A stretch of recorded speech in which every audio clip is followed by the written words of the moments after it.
Welcome.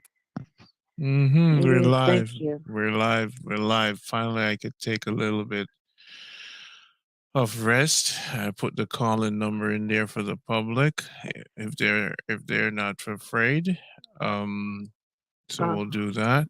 But I'm glad to have you. I'm glad to have you, Jennifer. Very glad to have you tonight on the show. Let me do a little musical intro and we'll get things started. Welcome to the letter to okay. Jamaica. It's episode 13. Yes, and the other amazing people are gonna call in. I like that one song I always play. People, I hope you like the show so far, and I hope you're not getting your feelings hurt. Just hang in there. You're gonna be a new person. You're gonna get some good mind when we're done with you. So no, me have to play my tune. Yes, my tune, Mm. yeah.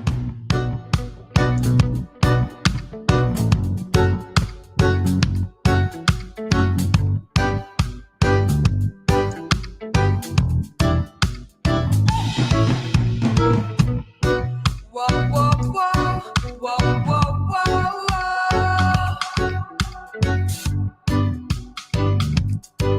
whoa, whoa, whoa,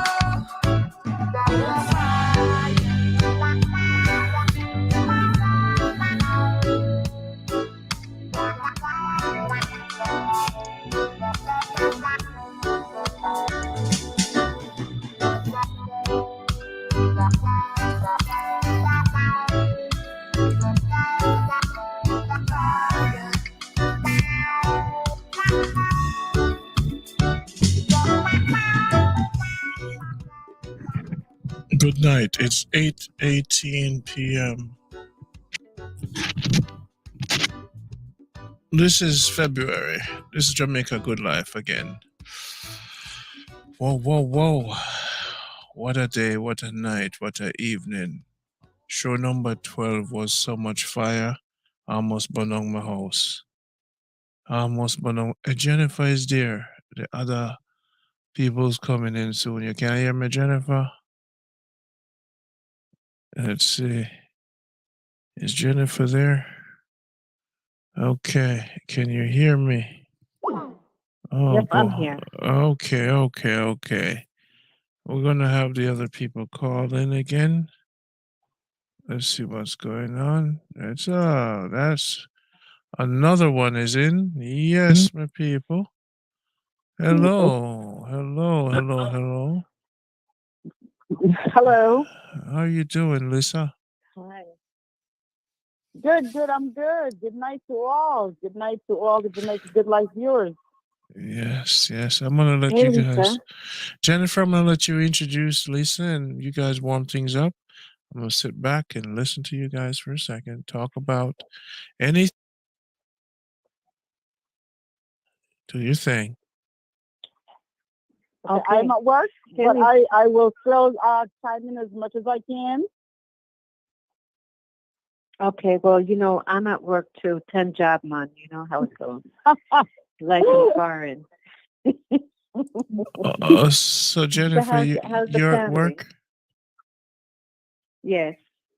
and Lisa, Yes, sir. you're at work too, Lisa. Yes, sir. Oh, it's late night. Okay, where's John Crow then? Is he at work too? Probably. He probably is. Okay. Well, it's good to have you, ladies. I know Lisa could summarize, and you saw last night's show, Jennifer. I want Lisa, Jennifer. I want you. What's your opinion on last night's show? What's your opinion on the progress so far? You've been missing in action for a bit from working. Yeah, I've been missing in action, but I've been paying attention. But I think the show is evolving into something very productive. And I'm anxious and I'm looking forward to seeing the end result of once we get the letter sent off and the response to it. So I think it's evolving into something very productive. Last night's show was very, gloves were off in terms of the pet and powder. no more petting powder, because clearly that has gotten us to where we are today.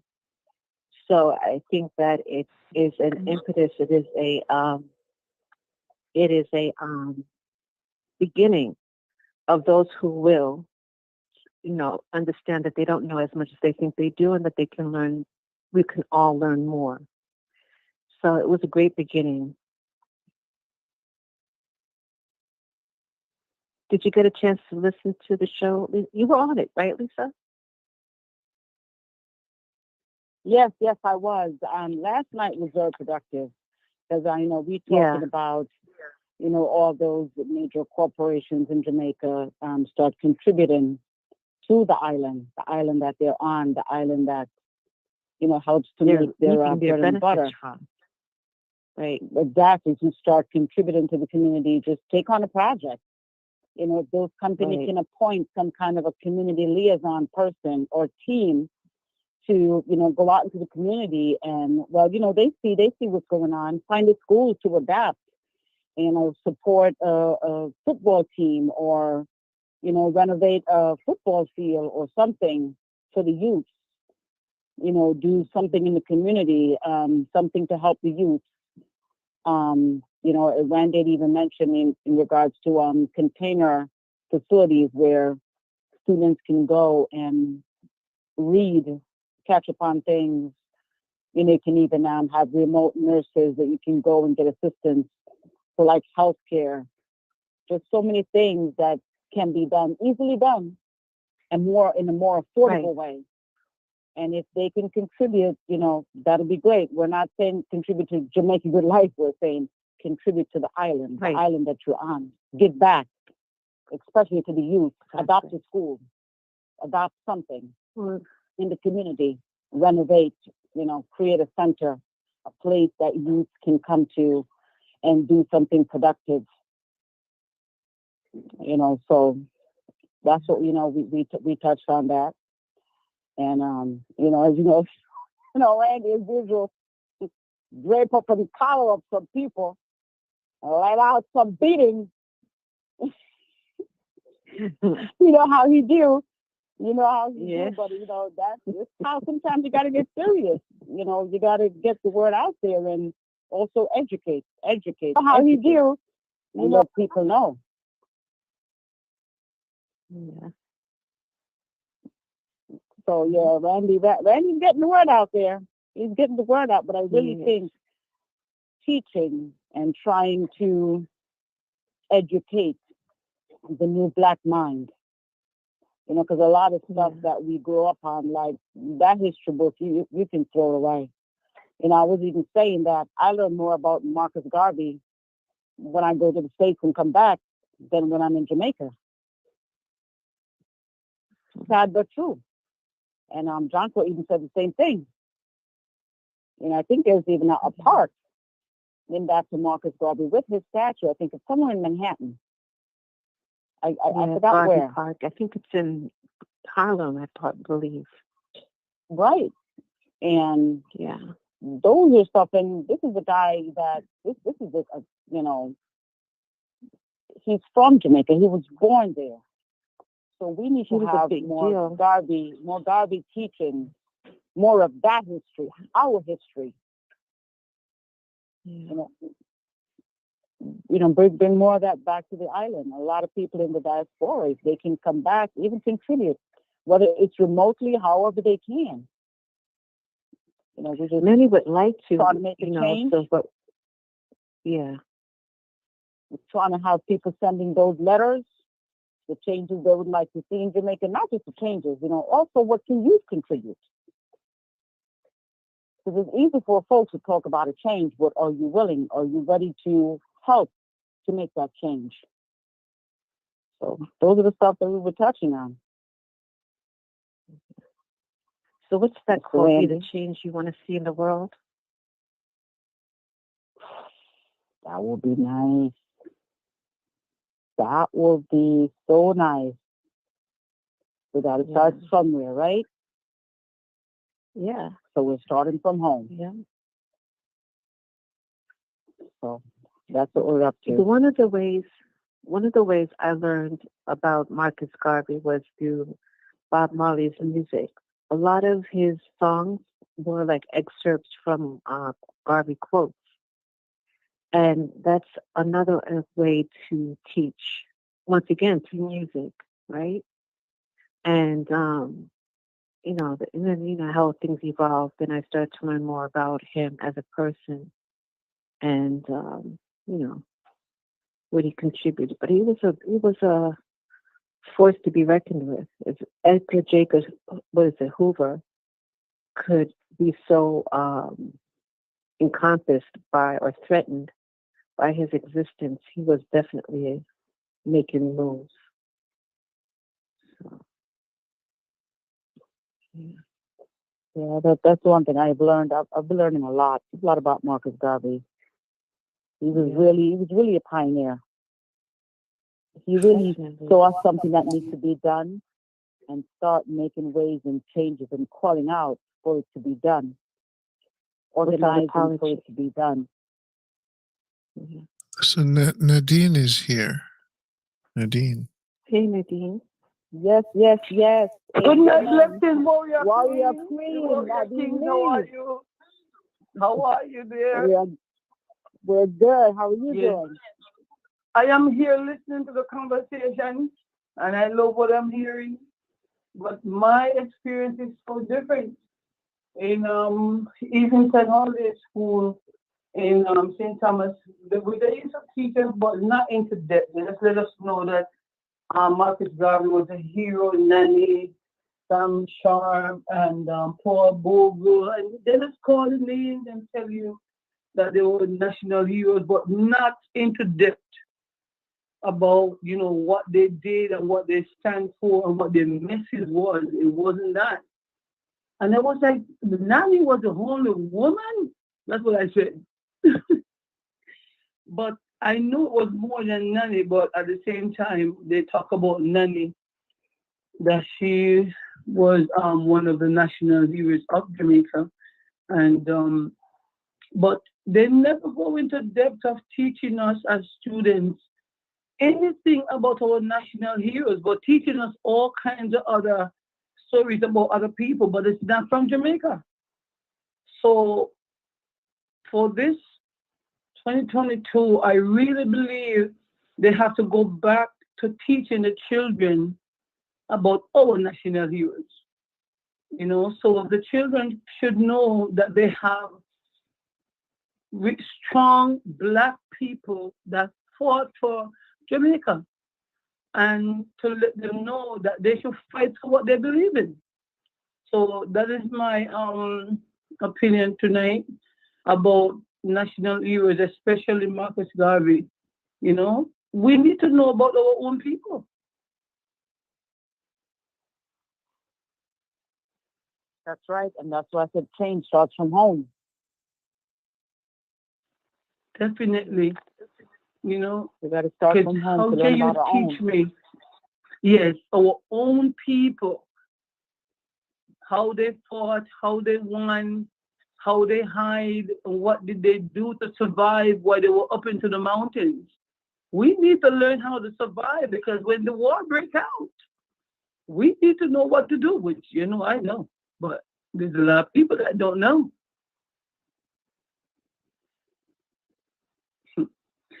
Yeah, so teach the children the truth. Yeah, this is good. Now, Yes, here's what we're gonna do tonight. We're gonna get back on track on ideas and solutions. We're doing good so far with the letter. Um, and what we're gonna do is to so far we have a nice we did some analyzing and we spoke to Leo in the inner city. And what I would like for you members to do with this program is to start finding some directors of some kind of directors of centers in Jamaica, right? So Nadine and Lisa, next show we're going to find some directors of centers in Jamaica so we could interview them, or you guys could get an idea of what their struggles are, we need to learn more about how we can help the young youths so we could put those ideas in. Someone mentioned to me we should talk to more young people, and when we look at Jamaica as a whole now, nothing is an overnight thing, and the discussions are being talked of all over media, all over networks. There's been talk of change and people and things. But we always have to quantify the resources. We have to be real.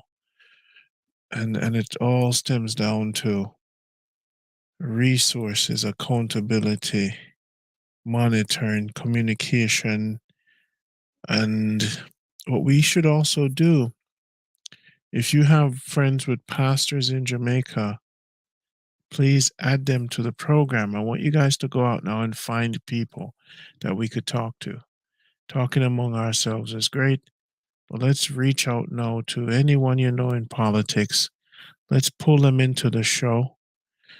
And I don't really want to dwell on past politics, but we want to see and hear the mind of these people in politics. We need to now start inviting the people who are responsible for who understand. My brother,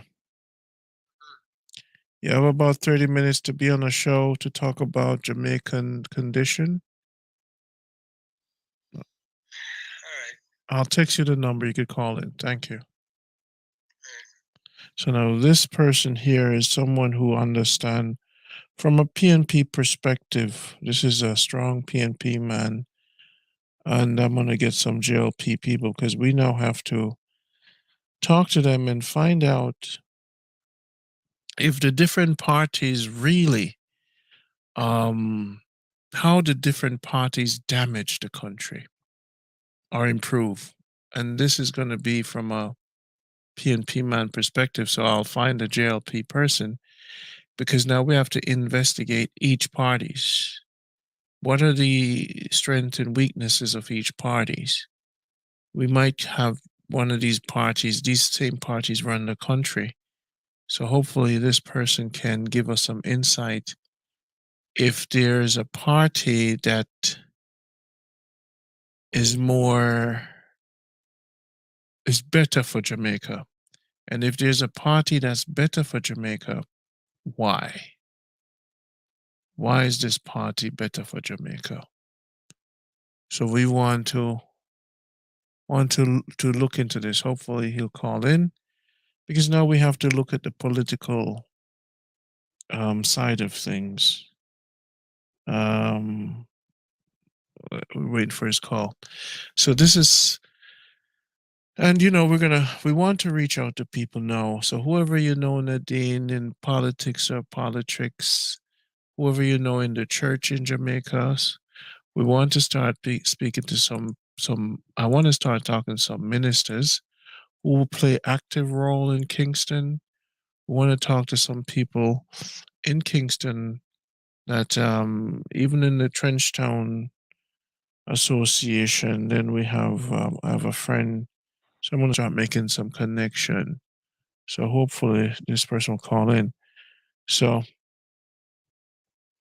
um he's gonna be making some connection for me. So here's the call here. Let's see. This should pop up on the screen. Let's see here. He's gonna try again. Okay. So everybody else is ready for this? You guys are ready? As ready as Mhm. can be. I'm ready. Okay. So tell him to call again. Mm-hmm. This man is a very, very smart man. Uh, uh-huh. Okay. Here we go. Let's hope this thing rings here. Here we go. Beautiful. Welcome, welcome. Welcome, welcome, Mr. C. Welcome. Hello. Good afternoon. Good evening. Sorry. Yes. Good evening, sir. Good evening. The title of this show is Letter to Jamaica. We're composing a letter to Jamaica with solutions and ideas on how to make Jamaica better, right? We're up to episode 13 so far. We're writing a letter Okay. to government and parliament, but also to the people. We plan to take these shows and put them on USB sticks and on a website also, and the letter itself also.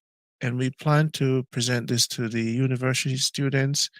We're creating a physical book, some kind of blueprint that could help them to build a better government. So the discussion we're going to have tonight, because you understand politics very well in Jamaica, what you're going to say tonight is going to help to build a better Jamaica.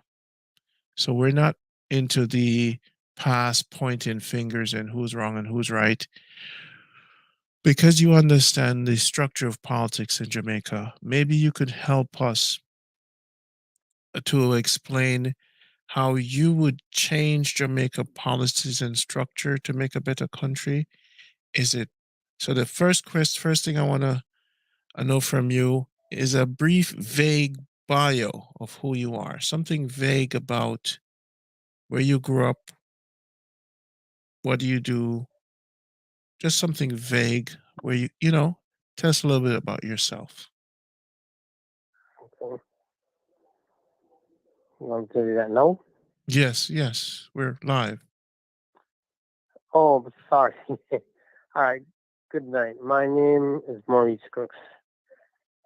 I grew up in Kingston, Walton Park area, Southwest St. Andrew, Sports and Simpsons constituency. I attended Jamaica College and I attended the University of the West Indies. I, however, migrated and continued my education at Howard University. I'm currently working as an educator in the New York City system. That suffices as an introduction. I believe Jamaica can be improved. Just will take work. All right, good. Thank you. So now you know the history of politics and you lean towards more the PNP side, right?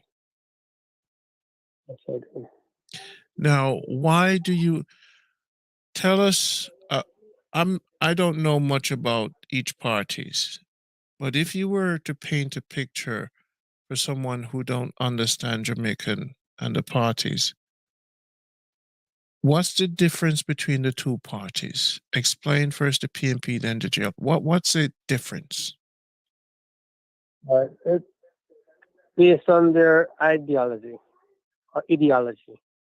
The GLP or the PNP is more for the common man. They believe in policies that can improve the masses in general. So they're not looking to improve a certain people and have a trickle down mentality. They're trying to give everyone a level playing field where they can each pursue their own dreams.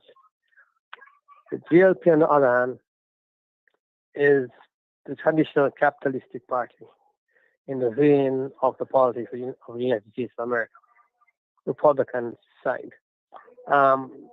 They believe in elevating a few, and those few will pull others up. That is the theory behind their thinking.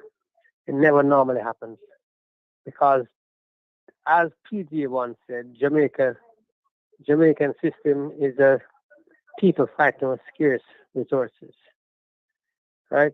And as such, the GLP, the people they put in positions, tend to try to get as much for themselves and hold as much money as they can hold for a rainy day.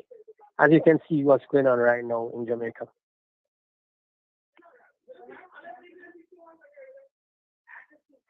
So when the PNP is in power, let's talk about, the history of who's been in power more than the other one. Which party has been in power more than the other? And which party has made more progress in um your opinion? Well, in the early part, before independence, the GLP tended to govern more often than the PNP.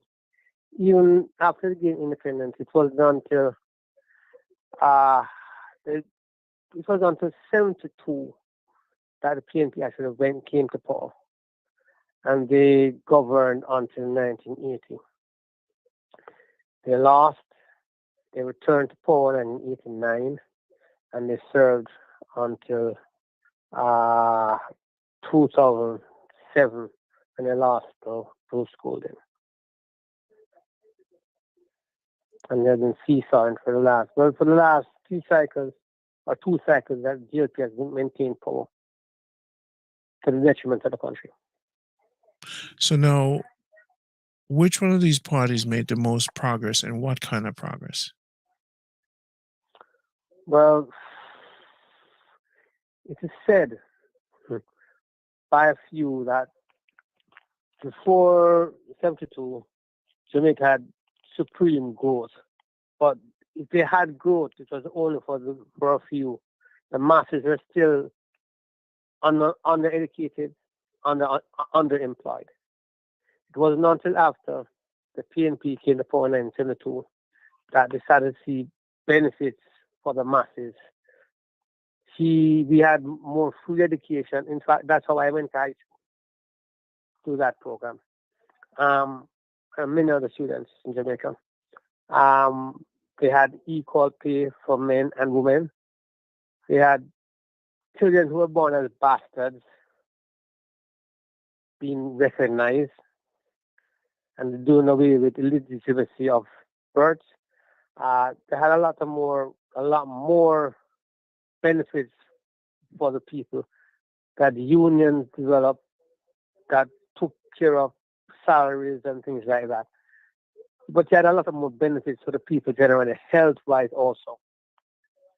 They had, in the beginning, they had free health, or they tried free health, but that fell by the wayside. They're still trying now to offer it as a gimmick, but I don't know if it can work.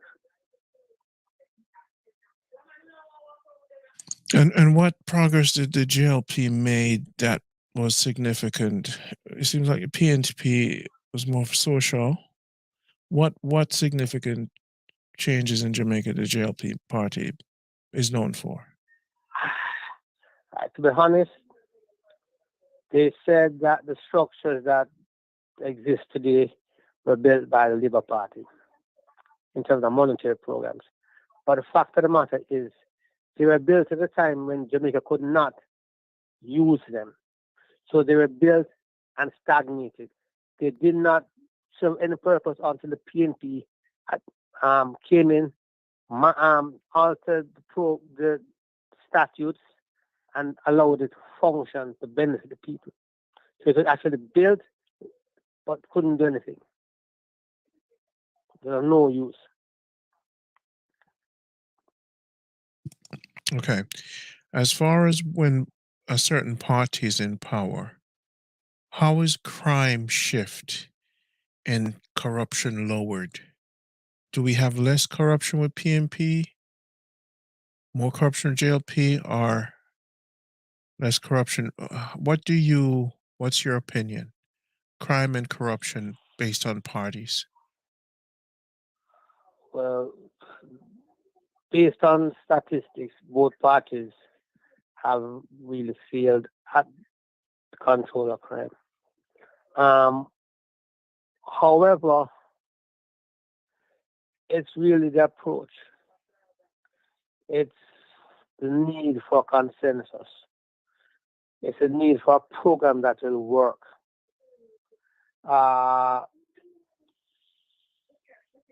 Peter Phillips had some programs, Kingfish, other programs that he collaborated with foreign entities that help them to combat crime and drug trafficking. However, this government, I don't think they have a crime plan other than what they call state of emergencies, but they don't really have a crime plan, and they don't intend to find one. What they want to do is go back to state of emergencies. They have no thought processes to lead them to a plan that will help them to combat crime in Jamaica. In fact, they don't know what they're doing. I won't say anything else other than they don't know what they're doing. So they're focusing more on just the financial gains of private sector as opposed to having a micro look at crime and the psychology of crime and creating centers for these youths, and they're not looking at a broad scope plan. They're just business as usual. They have no plan. They have no way. The thing is this, and this is why probably I support the PNP, the old PNP at least. The thought processes, the PNP is always thinking on how to help the small man to develop. If you can develop the small man, there's more potential for growth than having a few big men at the top, having all the people subjugated, working for less than minimum salary. And even now, there are some people who are saying they should do away with the minimum wage. And this is a step backwards for Jamaica. The government needs to come up with ideas. They need to come up with ideas how they can generate growth, how they can help the small man to grow, and how that can multiply as effect to help the nation grow. But what they're doing now is a waste of time and resources. When and if they are replaced, and that is a real if, because the opposition that they have now is a joke. They're just as bad as the government. So I don't know what's going to happen. It seems. PNP as it is today Mm-hmm. is a total joke. All right. So, all right. Let's talk about the connection of corruption. What corruption looks like. So basically, you have contracts for construction work. You have guns. You have election time. You have marijuana. You have tourism. You have a pocket at bauxite. You have transportation. You have different sectors of commerce.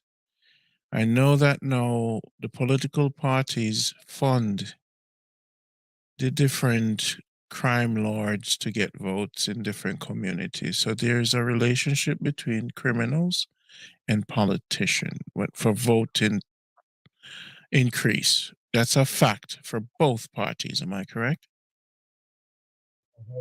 Right? Absolutely, yes.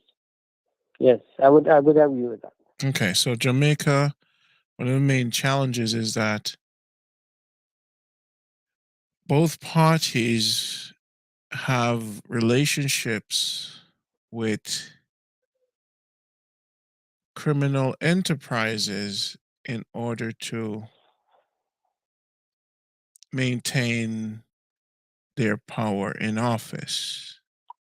Is Well, this is that is where I made veer away from your thought process. They have connections with undesirables, yes, more. I think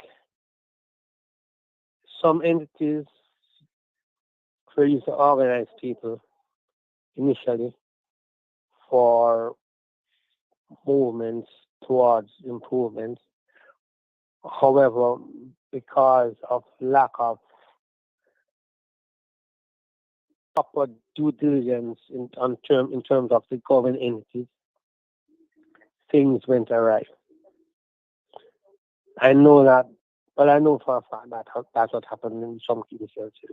So here's But another question. Can the people of Jamaica create a law or institute a law where if anyone is caught receiving money from politicians or favors, it seems like just like but America, there's some people that the Jamaican people are pawns, or they're willing to be bought, and part of this yes, that vote, because it's not being targeted based on their liking to the policy change, the highest bidder gets the Jamaican attention. So whoever raised the most money to pay off the people, and this money that they're raising might come from external forces, China, US, or drug kingpins that are bringing guns in, Colombia. Wherever these parties raise their money, hence they have to have corrupted ties to pay the people. So the people are willing to be bought. The politician have to raise the capital to pay the people to win. So that's how Jamaica election system is set up right now. Am I correct? I I know there's a movement afoot some time ago to have the political parties funded by the public or by a general fund and not be influenced by external monies. I don't know if that has stalled. Well, apparently it has. But the reality is that people will always seek to influence the government in power, one way or the other. The funny thing about this is that it's apparent now that the Jamaican people are also seeing that I think they are now tired of working for what they want and they want to be bought. Everyone wants to be rich now. No one wants to work for anything. Or they want a captive market. Because what happens is that you have entities that they don't compete, they corner the market. And then because the market is captive to them, they increase their rates as they see fit. So there's no fair competition going on in Jamaica at the present time. As you said, it's the highest bidder. And then they implement. I found a piece today on WhatsApp about tourists at Puerto Rico, where they're not allowed on certain days. No blacks are allowed to use the beaches.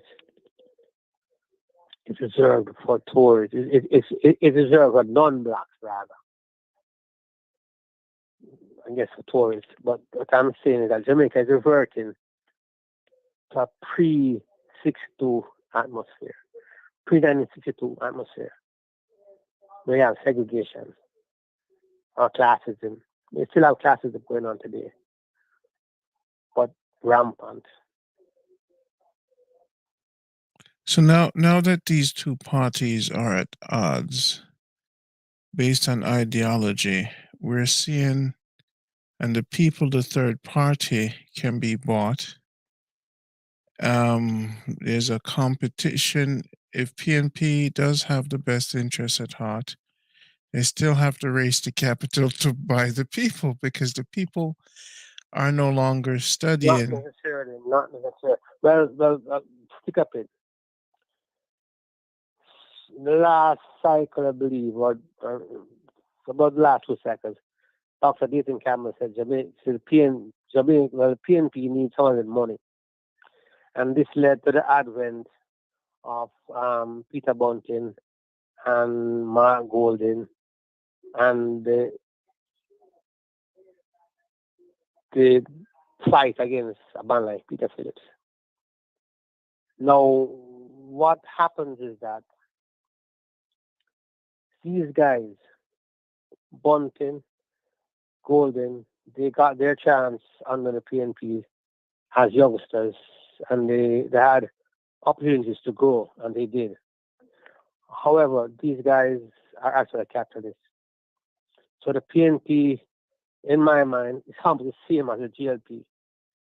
So you have two right-wing parties competing, so the people are left out in the cold. So you need, in my mind, you need an entity that stands up for the people. The PNP doesn't do that today. I don't see them doing it.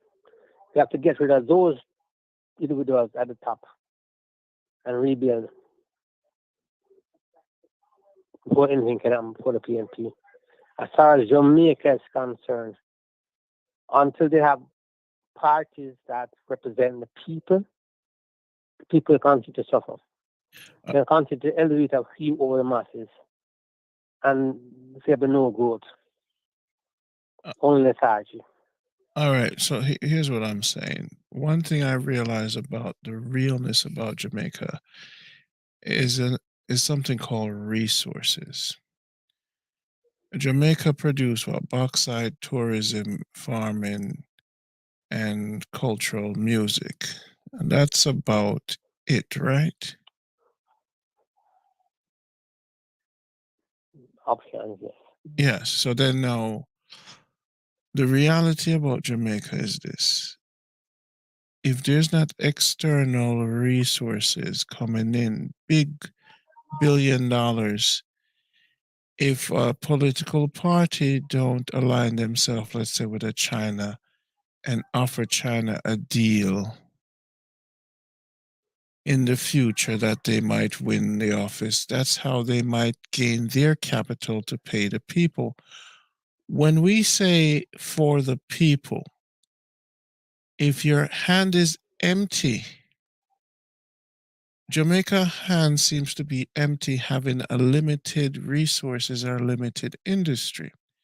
So what I'm seeing happening is the political party go and make deals outside to get something in the hand to entice the people, or the people need something more than what's there. What is in Jamaica as far as resources cannot suffice for the living condition, wages, jobs, and stuff for the people. Jamaica is an island. It's not an industry like, let's say, New York or other places. So then I'm feeling that even though people say politicians are corrupt and they're selling out the island, there are three players here, the two parties and the people. I think the Jamaican people, which are not willing to see Jamaica for what it is, a farming capital, they're not willing to farm. They're looking for an industrialized nation, which Jamaica is not. So the fact that the people are not willing to treat Jamaica for what it is, a farming industry, and they're not willing to farm to continue to balance their lifestyle. They're looking for something, like you say, they want to get rich. No, they're looking for Jamaica to be like America. So maybe the politicians are forced to sell a little to China, get a little hotel investments in, so they could satisfy that hunger the people have, that thirst that can't be quenched. I'm seeing Jamaican people as part of the problem. What do you think about that? Well,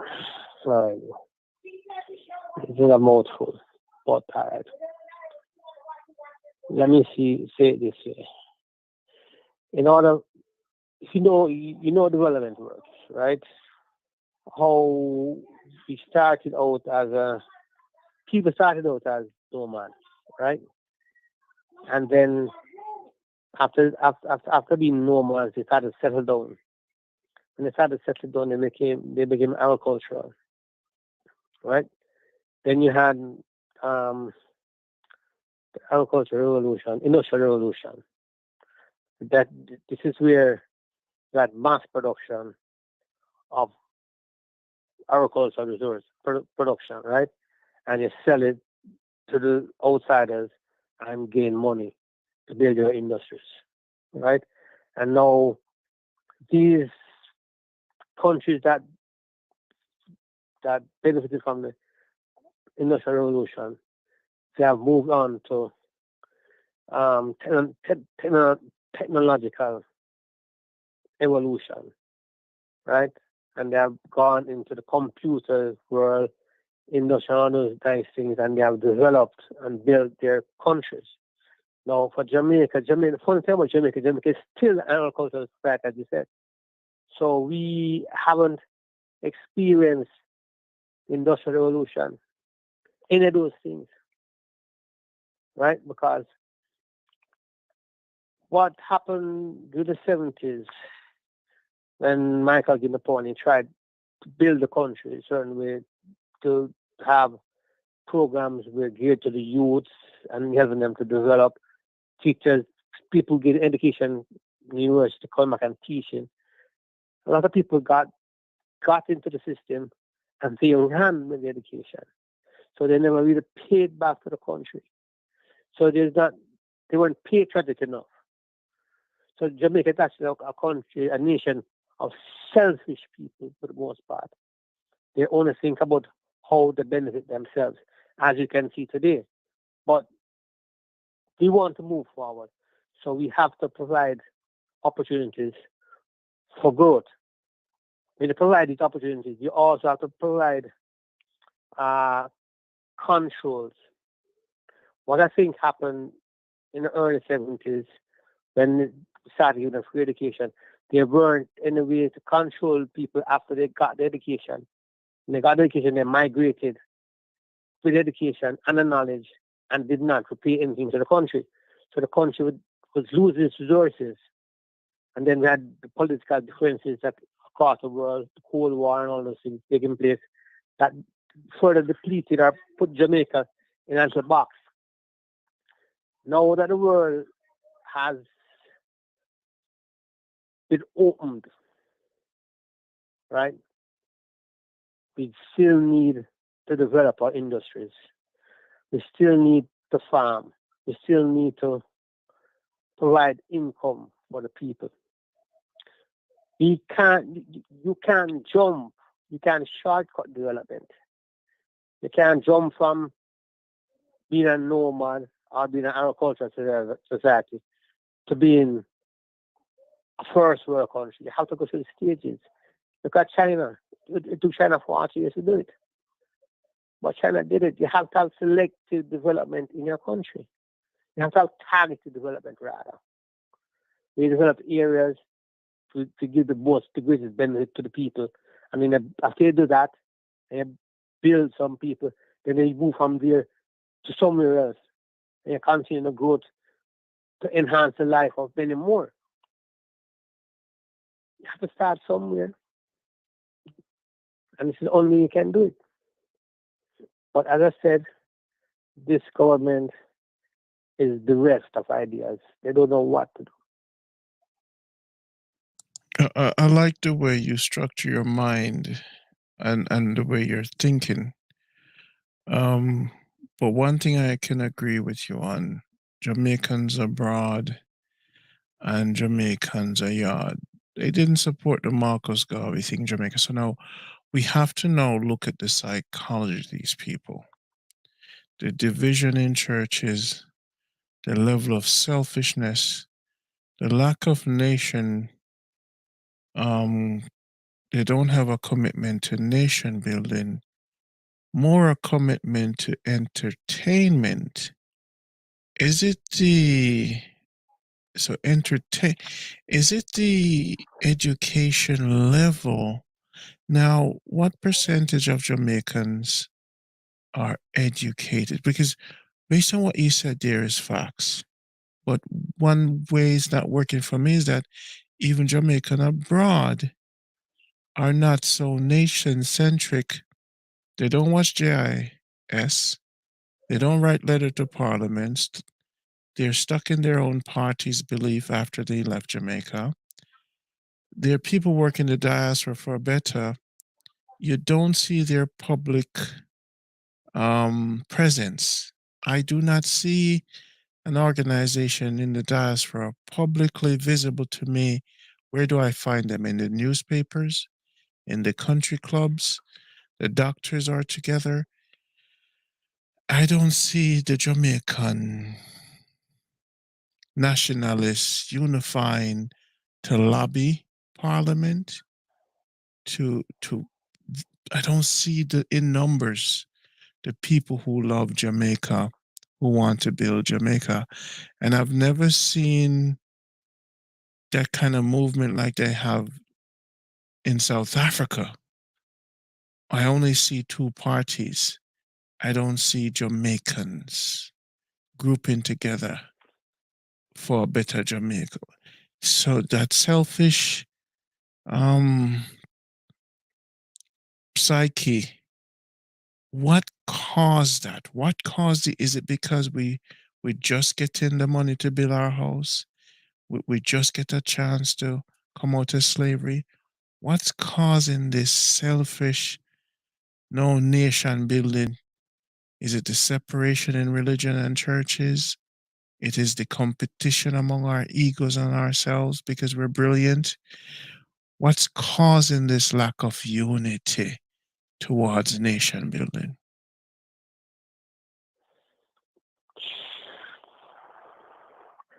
I support you. I see. I can offer my opinion on that, and based on what I said earlier, where my support lies, you're going to say you may very well say I'm being partial, right? Back in 1960, prior to 1962, when Norman Manley was working towards integration for the Caribbean, right? Because of the pettiness between the Caribbean islands. One moment. I cannot talk to you. Sure. Because of the pettiness between the Caribbean islands, right? The Federation did not succeed. And Bustamante further divided the nation by saying he sided with the U.S. But saying that is that we were put in two corners. Those who, like the social movements of the PNP, were classified as communists. And those who believe in the capitalist movement were called capitalists, for lack of a better term. But we had separation then and there. That's only deepened since then. Nothing has improved. Right? When we have discussions, when we have disagreements, it comes along party lines. There's no move. If you look at the United States, the Democrats and the Republicans, they agree on a way to move forward. They may not necessarily want a certain set of people to do it, but they agree on the way to move forward. Jamaica doesn't have that. Jamaicans, there's no way that they want to grow. It has to happen their way. And because it does, every time one party starts something, when the government is changed, the policies change. So you're going back to zero. You're not building on what happened before. You start, you stop, and you start over. You're not building on what the other person did. One man starts a program, and the next party comes in and changes the name. And does nothing else. Sometimes. Does nothing else. Just change the name.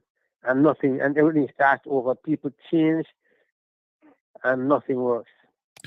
So Jamaica. Again, So Jamaica. I'm partial. Good. So now, from what I'm hearing, then both parties don't have milestones that they can agree on. Let's say they put into law some kind of every 10 years this must happen for both parties, that they don't have goals and objective, like, okay, because I do know that in America something similar happened where there's rollback in policies, different people come in office. So okay, I understand clearer now the stagnation,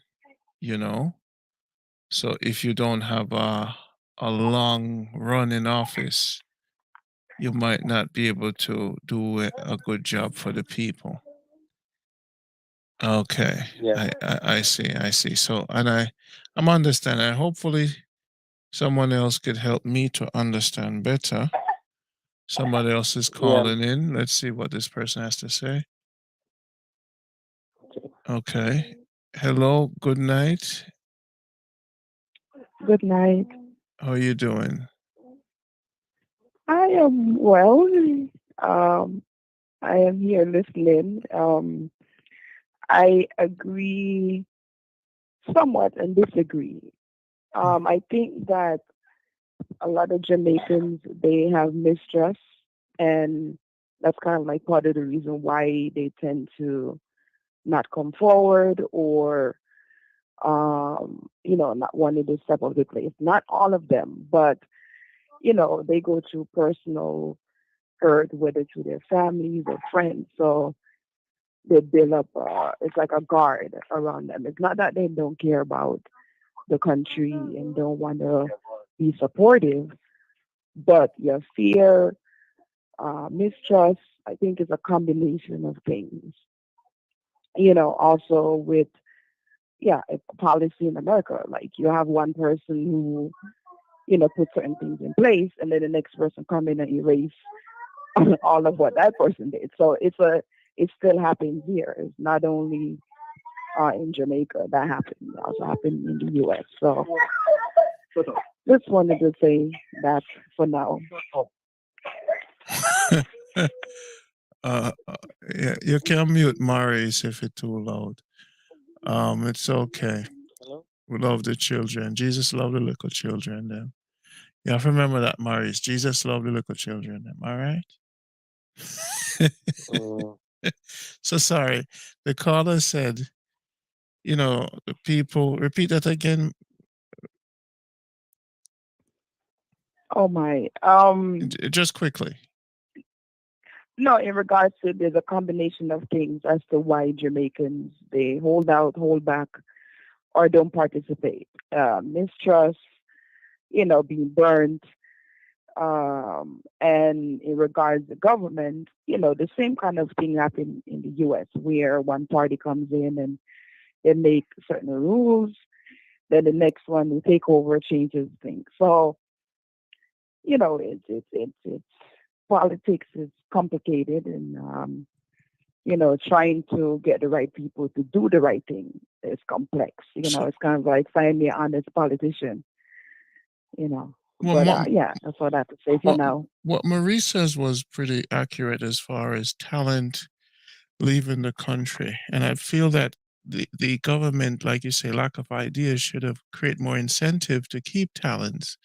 Back in the day of Manley, the communist concept, the nurses and the people who left, and even now the migration of talent, even when we came to the States, US took a lot of talent out of Jamaica because of lack of opportunities.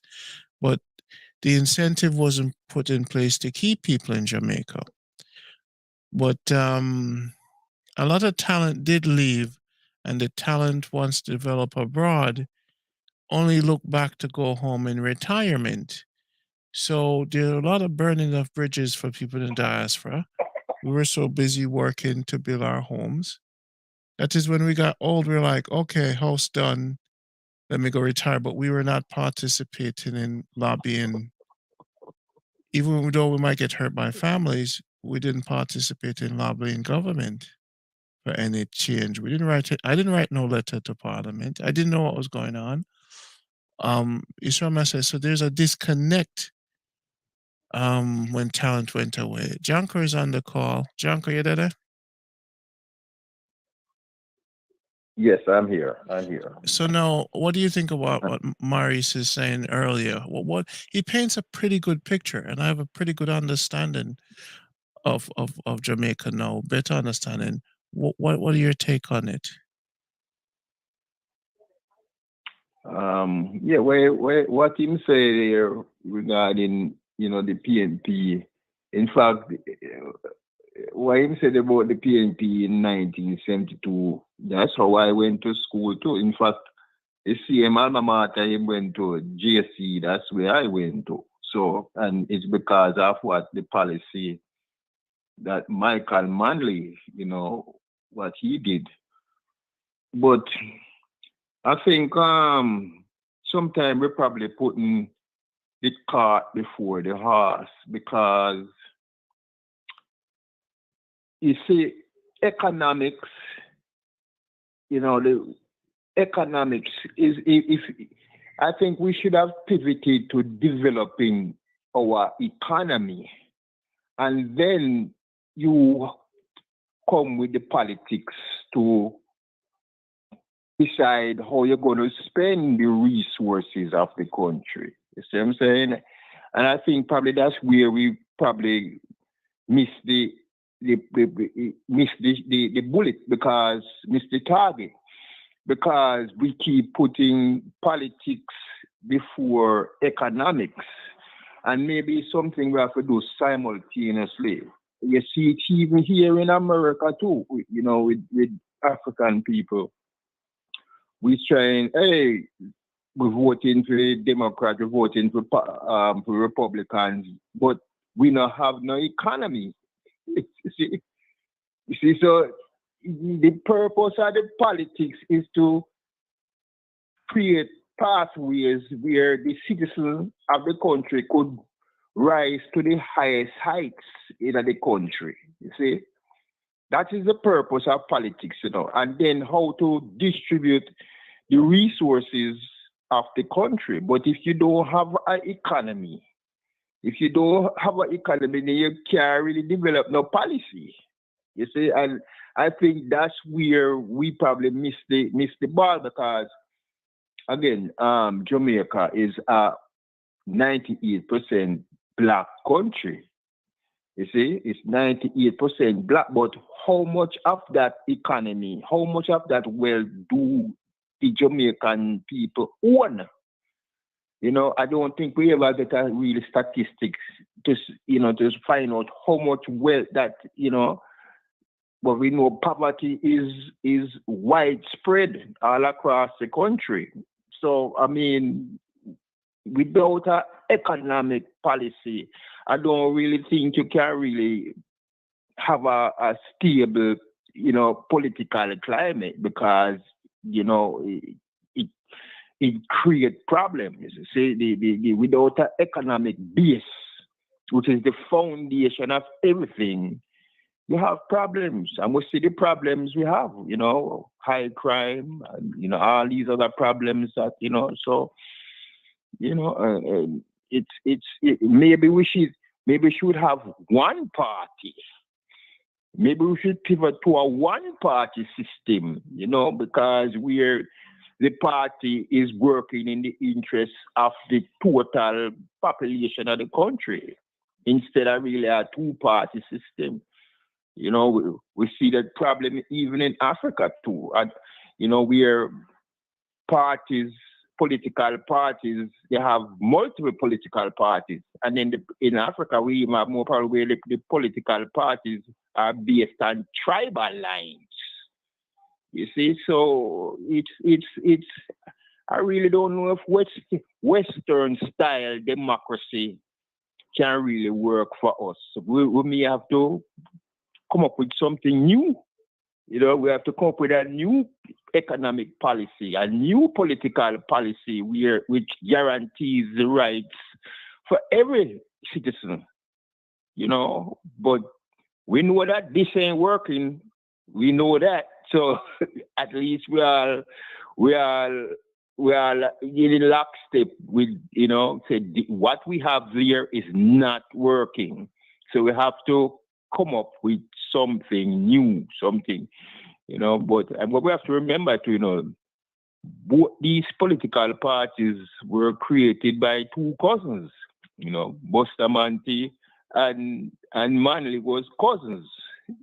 You see, so they were family members. So, you know, so yeah, that's, you know, that's my thought. All right, thank you. Differ. No, all right, Maurice, what do you think? I beg to differ. The reality of the situation, you see, when Norman was leading the PNP, and Bustamante is also part of the PNP at that point in time. When Bustamante was incarcerated, right, during the time of the workers' revolt, remember the big one that happened in Jamaica in 1938. When he was incarcerated, because he was sent, the governor of England at the time of Jamaica sent for Bustamante and offered a proposition that if he left the PNP, they would fund his political career. And that was done. He formed the GLP. There's another, God damn, it's in my language. There's a party that is responsible for that. I don't know the name of the party offhand right now. But they were funding. So that's how the GLP actually got funded and started, right? To be a hindrance to the PNP. That's how the GLP got started. Now, as far as economics and politics go, you have a political system to develop economic ideas to move the country, right? That's what we have. We depend on the politicians to make the decisions to develop economic policies. They may not be able to do it themselves, but they can bring in people to develop policies to move the country forward. Granted, it's within their ideology. Understand? One moment. In their ideology. So, for a PNP, the utterance of Michael Manley was that he wanted betterment for all people. So he started a social program to hope that would bring the people to a point where they can go out and be contributing to the economy. If they contribute to the economy, the economic development would occur, right? But before that, you had to be educated, because remember, prior to the 70s, Jamaica was predominantly uneducated. We were coming out of slavery, right? We came out of slavery and we went into indentured, basically indentured slavery, then apprenticeship system, right? So we had people with knowledge, but with know how to do certain things, but no knowledge per se to think for themselves, right? So Michael saw that and capitalized and brought in education for all, with the hope that we would develop our people and use them in our industries. When the screws are turned, on Jamaica during the 70s after the OPEC issue. People started to cry. People started to run. So those who were educated left with their money. Those who were educated and knew what to do left. They left the country with uneducated people trying to grow. You need to educate them again. So the whole thing, political, economical, all stem from education. And we are primarily still right now an uneducated society. You can say we have more schools now. When people get educated, the nurses, for instance, when they started educating nurses, what happened? There's a shortage of nurses elsewhere. They all left Jamaica to go elsewhere to teach, to work as nurses. The teachers, they started teaching educating teachers in Jamaica. Teacher shortage in the US and the UK. Teachers migrated, were offered monetary compensation, that they left Jamaica and went elsewhere to teach. Again, depletion of the resource. So what are we left with? A whole list of people have to reteach again or start teach all over again. So you see, it's an unending cycle. But what it is that the government has no idea what to do. They can't develop industries. They don't know how to do it.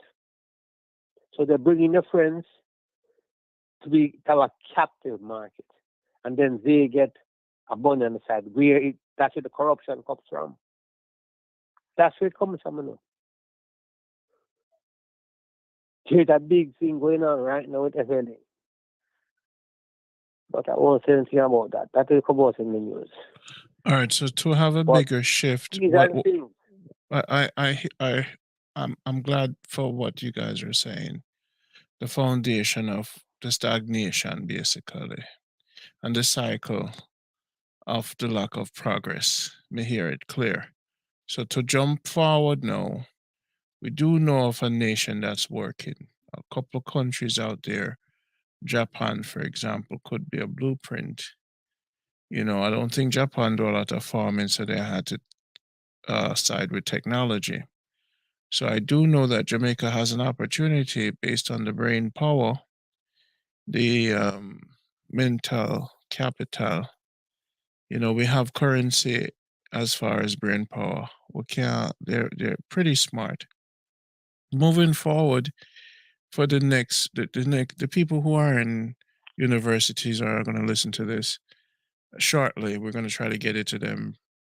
Our team is going to raise local capital and engage with them and try to have a discussion with these after them review this material so they can add to this. We want to engage with the next generation, but I think technology, whether it be film industry, artificial intelligence, programming, metaverse, Jamaica has gone to the call center for work.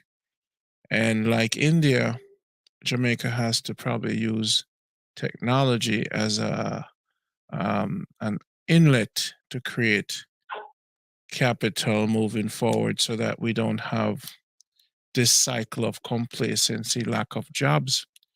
I think a lot of emphasis has to be placed on government and these innovative ideas. Right now, YouTube has created commerce for the locals. So we're going to probably see a boom if the adaptation of filming industry is implemented in Jamaica for that export of cultural content.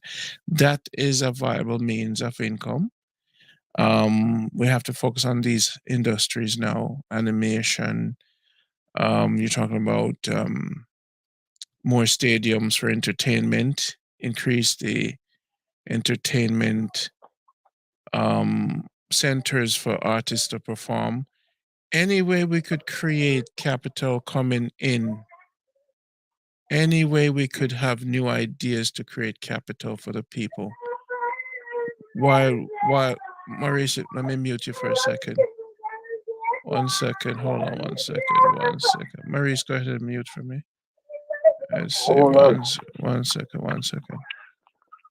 1 second. All right. Okay, Maurice moved there for a second. Mute. All right. Yes, sir. So basically, in looking forward, which is what our letter to Jamaica is, the past is the past. The present is what it is. Singapore, But Japan. then again, here, Go ahead. Mr. Potential, here again, you're making the same mistakes that the current politicians are making.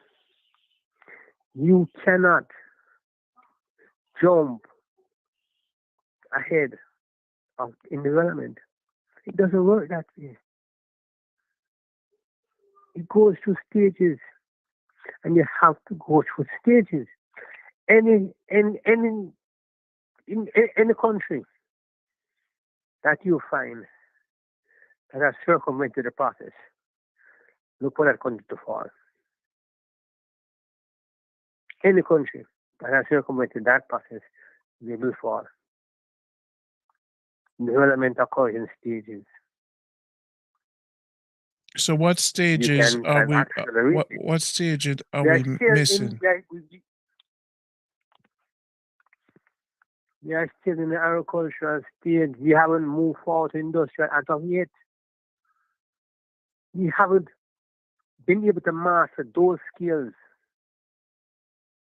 to move forward to industrial. Because to move from one sector to the other, you have to learn the key steps.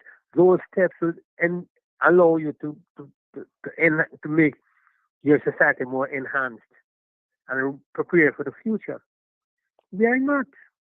We can do all this. We can jump to film, you know. But what's going to happen? Film, I want to start, and then the man with the big money going to come in and take over your industry, take your talent, right? Because you don't have the proper foundation, you don't have the proper structure to develop your clientele. You have to learn how to creep before you walk. Well, hear what I'm saying, and this is fact right now. Individuals are making money by themselves right now. Exactly. Let me finish. So the bottom line is this. The new world, as far as technology is concerned, Fiverr, for example, Fiverr on YouTube. A lot of Jamaicans that are designers can sign up to Fiverr and learn from YouTube how to design. And that's an industry. And it's an independent direction. What we're saying in tandem, we're not waiting on Jamaica as a whole to move in stages. Because of technology and the global marketplace built by technology, there's a leap going on in many countries. In Africa, you could design without being in Africa. On Fiverr, you could make a film and rent it yourself. When you want to make a leap, it's about the knowledge transfer. I could teach 10 youths in Jamaica to develop their film and rent it themselves. It has nothing to do with Jamaica. When I went to my uncle in the country and I said to him, I could make money out of Jamaica without the government having any part of it, he laughed at me. And when I showed him the money on YouTube, he says, oh, he didn't know. So what technology employs, like NFTs and renting of films, this is a new world, and it's a one world order. So at the pace of Jamaica that's moving, as a there's traditional economics and there's modern economics. This new modern economics, the challenge is that Jamaicans were not taught that they could design clothes and sell it online. Amazon has just reached to Jamaica. So we can't be blindsided by how old economic books were written and new economic books are being written now. So in the newness of things, we cannot look at countries the way we used to. At the pace that we're moving in this new world, perfect example. The Uber, the deliver food industries are popping up everywhere. And it is the knowledge transfer and is to educate a youth that died for CMOS comes to me and says, Randy, how do I get my product out? I say to him, go on YouTube, build a channel, get your Instagram and your Facebook, and go to the Bureau Standard and dive for your CMOS and have one of your family member open up an Amazon store and sell it yourself and promote it on Instagram. Your fans will grow to 10,000 and you'll have a market. You could create markets now virtually. So the idea of we have to take 20 years to reach where everybody is, that's partially true. So there's two economical models now in the world. What we used to as economics and what we're now seeing based on technology. It's a one world order. And if we teach this new model, there can be a conversion. Jamaica can be pulled up quicker because the young generation is ready for this new world. Now, as far as developing the industry of farming, that will take its time to grow and modernize. I agree with that. I agree that farming and has lagged behind, and that the two parties did not agree on a 5-year goal of where they see an industry like farming should have been. They should have exercised giving resources from bauxite companies to farmers, digging ponds for growing fish all over Jamaica. They never really had a cohesive, like you say, plan for the industrialization of farming, which is the foundation of the country. So I hope you see where I'm coming from. I do see where you're coming from, but then that's again individuals, right? Now, what I will tell you is this, and I'm going to show you how funny it is. There are many individuals who have ventured out, made a mark, come back to Jamaica and try to help others. I know what happened. They kill them for what they have and not give a hoot about learning the process, doing it. Well, here's a beautiful thing about technology. I could teach 10,000 Jamaican males or females without seeing them. Let's be clear here. This new world of Yes. knowledge transfer, you see, right now, people are making money on YouTube because of what I taught them. Nobody killed me. And the second step of this new world, when you transfer how to do something, some will take it, some won't. Not everybody is going to step in. Some will farm, some won't. Some will take the cow, some won't. You can't save everybody.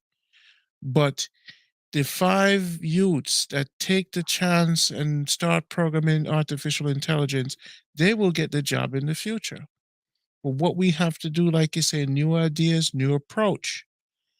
If the cultural minister did build containers all across these ghettos and have pay-per-view shows and broadcast them, and the artists see that they're putting infrastructure. If Grace Kennedy builds stages and pay-per-view for people abroad, that's a new industry overnight. These infrastructures, what we have now based on YouTube and restream and technologies. Jamaica is not taking advantage of what's happening in the world. They built one COVID app, the only app that was built out of Jamaica to centralize Jamaica was a COVID app. Jamaica could have built a centralized app just to gather statistics on our mental illness or whatever. Like you say, they're not thinking, they don't have the ideas. But once we start utilizing technology, perfect example, communication, Jamaica don't have an app for their policemen to sign into to track crime, but they could build a COVID app. And they always say it takes resource and money. Again, the bureaucracy with paperwork and hiding funds behind paper, Jamaican politicians know if if they create a transparency through technology, they can't hide money. One of the major reasons Jamaica is corrupt is the paper trail. They don't want to technologize Jamaica because technology creates transparency in contracts and everything. So they've intentionally taken out the computer of the society, keep doing things with the file cabinet and the paperwork, pushing paper under the desk so that the country could be stagnant. It was intentional that they do things the old fashioned way.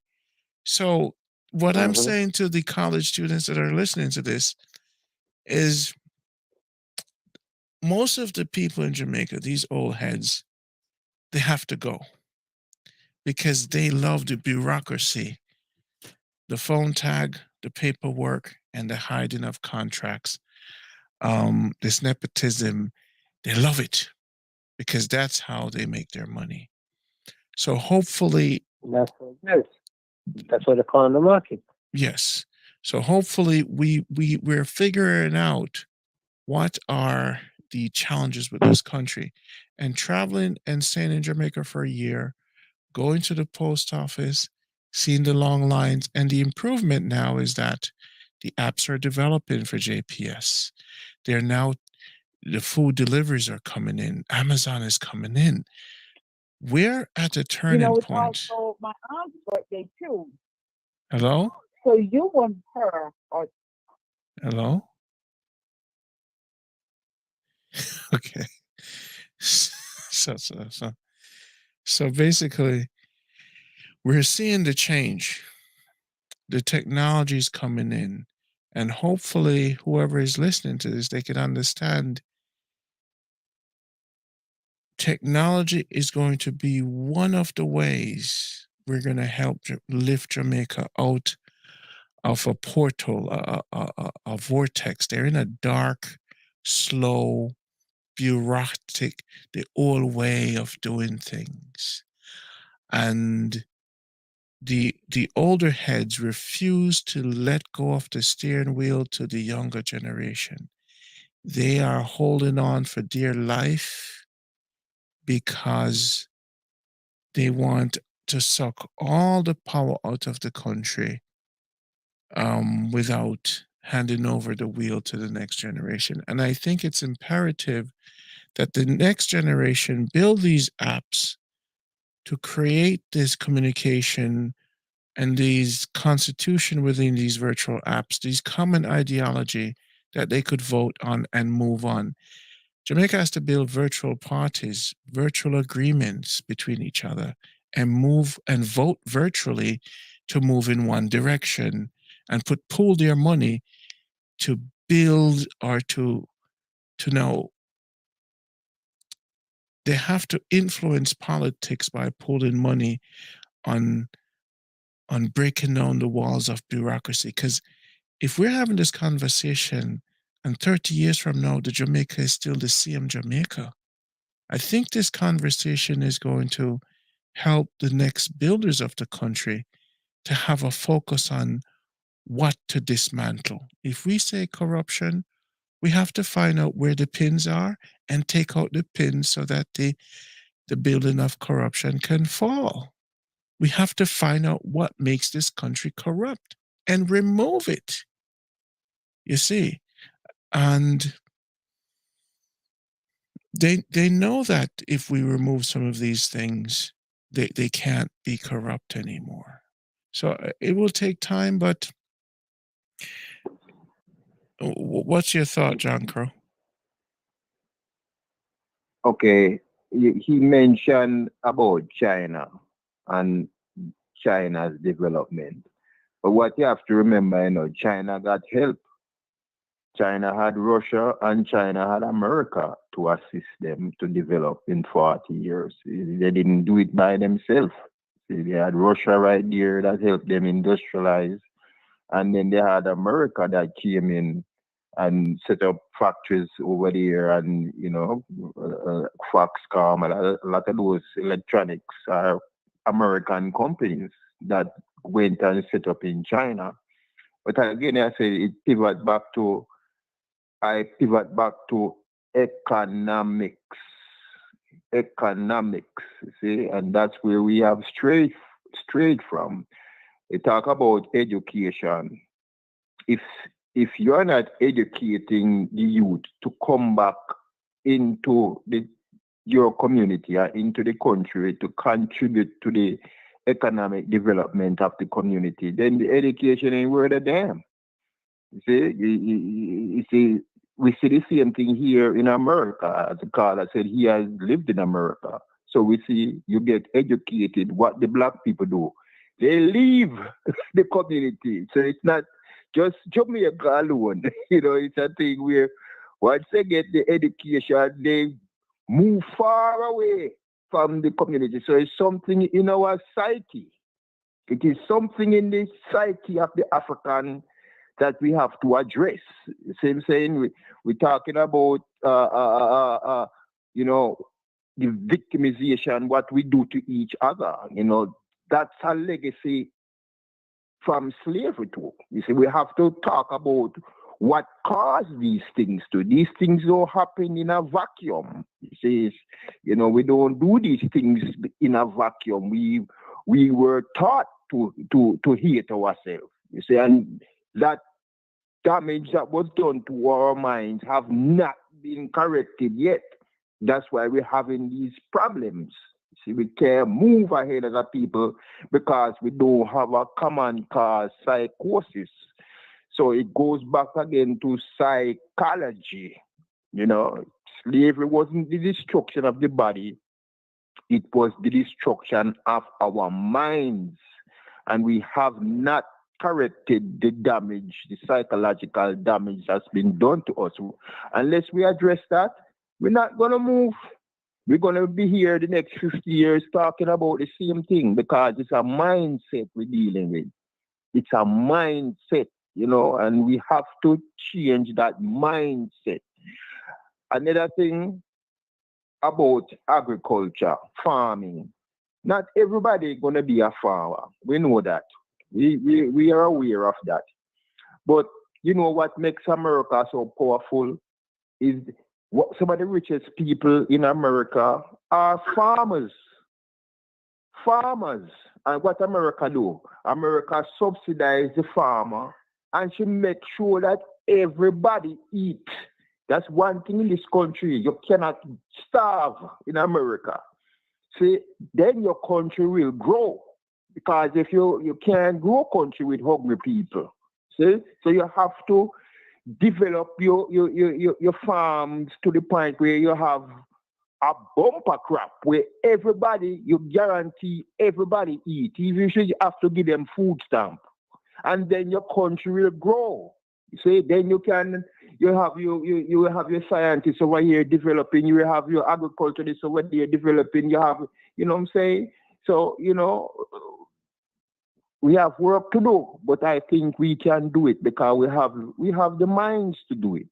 We just have to develop the will. See, so that's all I have to say for right now. Crooks, you're back on the call. I'm not sure what you heard, what you didn't hear.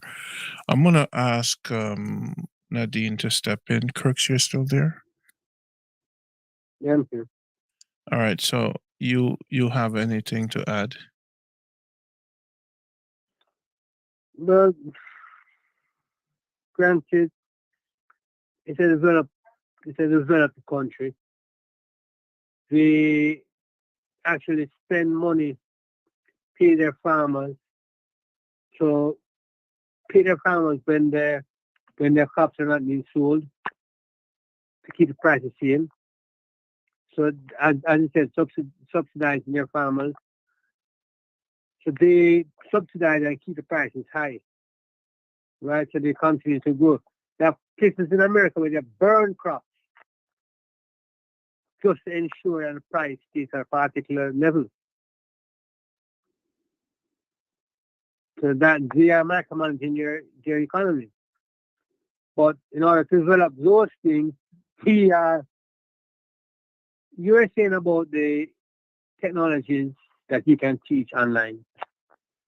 And that will help a few, but for it to benefit the country, those individuals that learn has no turnkey for the rest of the people. And if we're willing to share their profits, and human nature is that we want to be selfish and get all we can for ourselves. So you're going to have a very uphill battle with all those things. No. But Before you we paint can up, do it. I gotta say this. There's 7 billion people in the world. If I had the wherewithal to teach 1,000 Jamaicans how to sell products to those 7 billion people, that would create a lot of capital. So there's an unlimited wealth when it comes to this new marketplace. There's an unlimited amount of wealth. The beautiful thing about this new world order, the digital age, 1,000 Jamaicans can have 1,000 YouTube channels with 1,000 different content, making money at the same time, and 1,000 different Amazon products selling to 7 billion people. So the point that they're not going to share their idea. Well, this is what you see. You talk about small businesses. So if you give 10,000 people a small business with small income source, that small business at work, not because the business is virtual. The point is that's what's happening in the new world.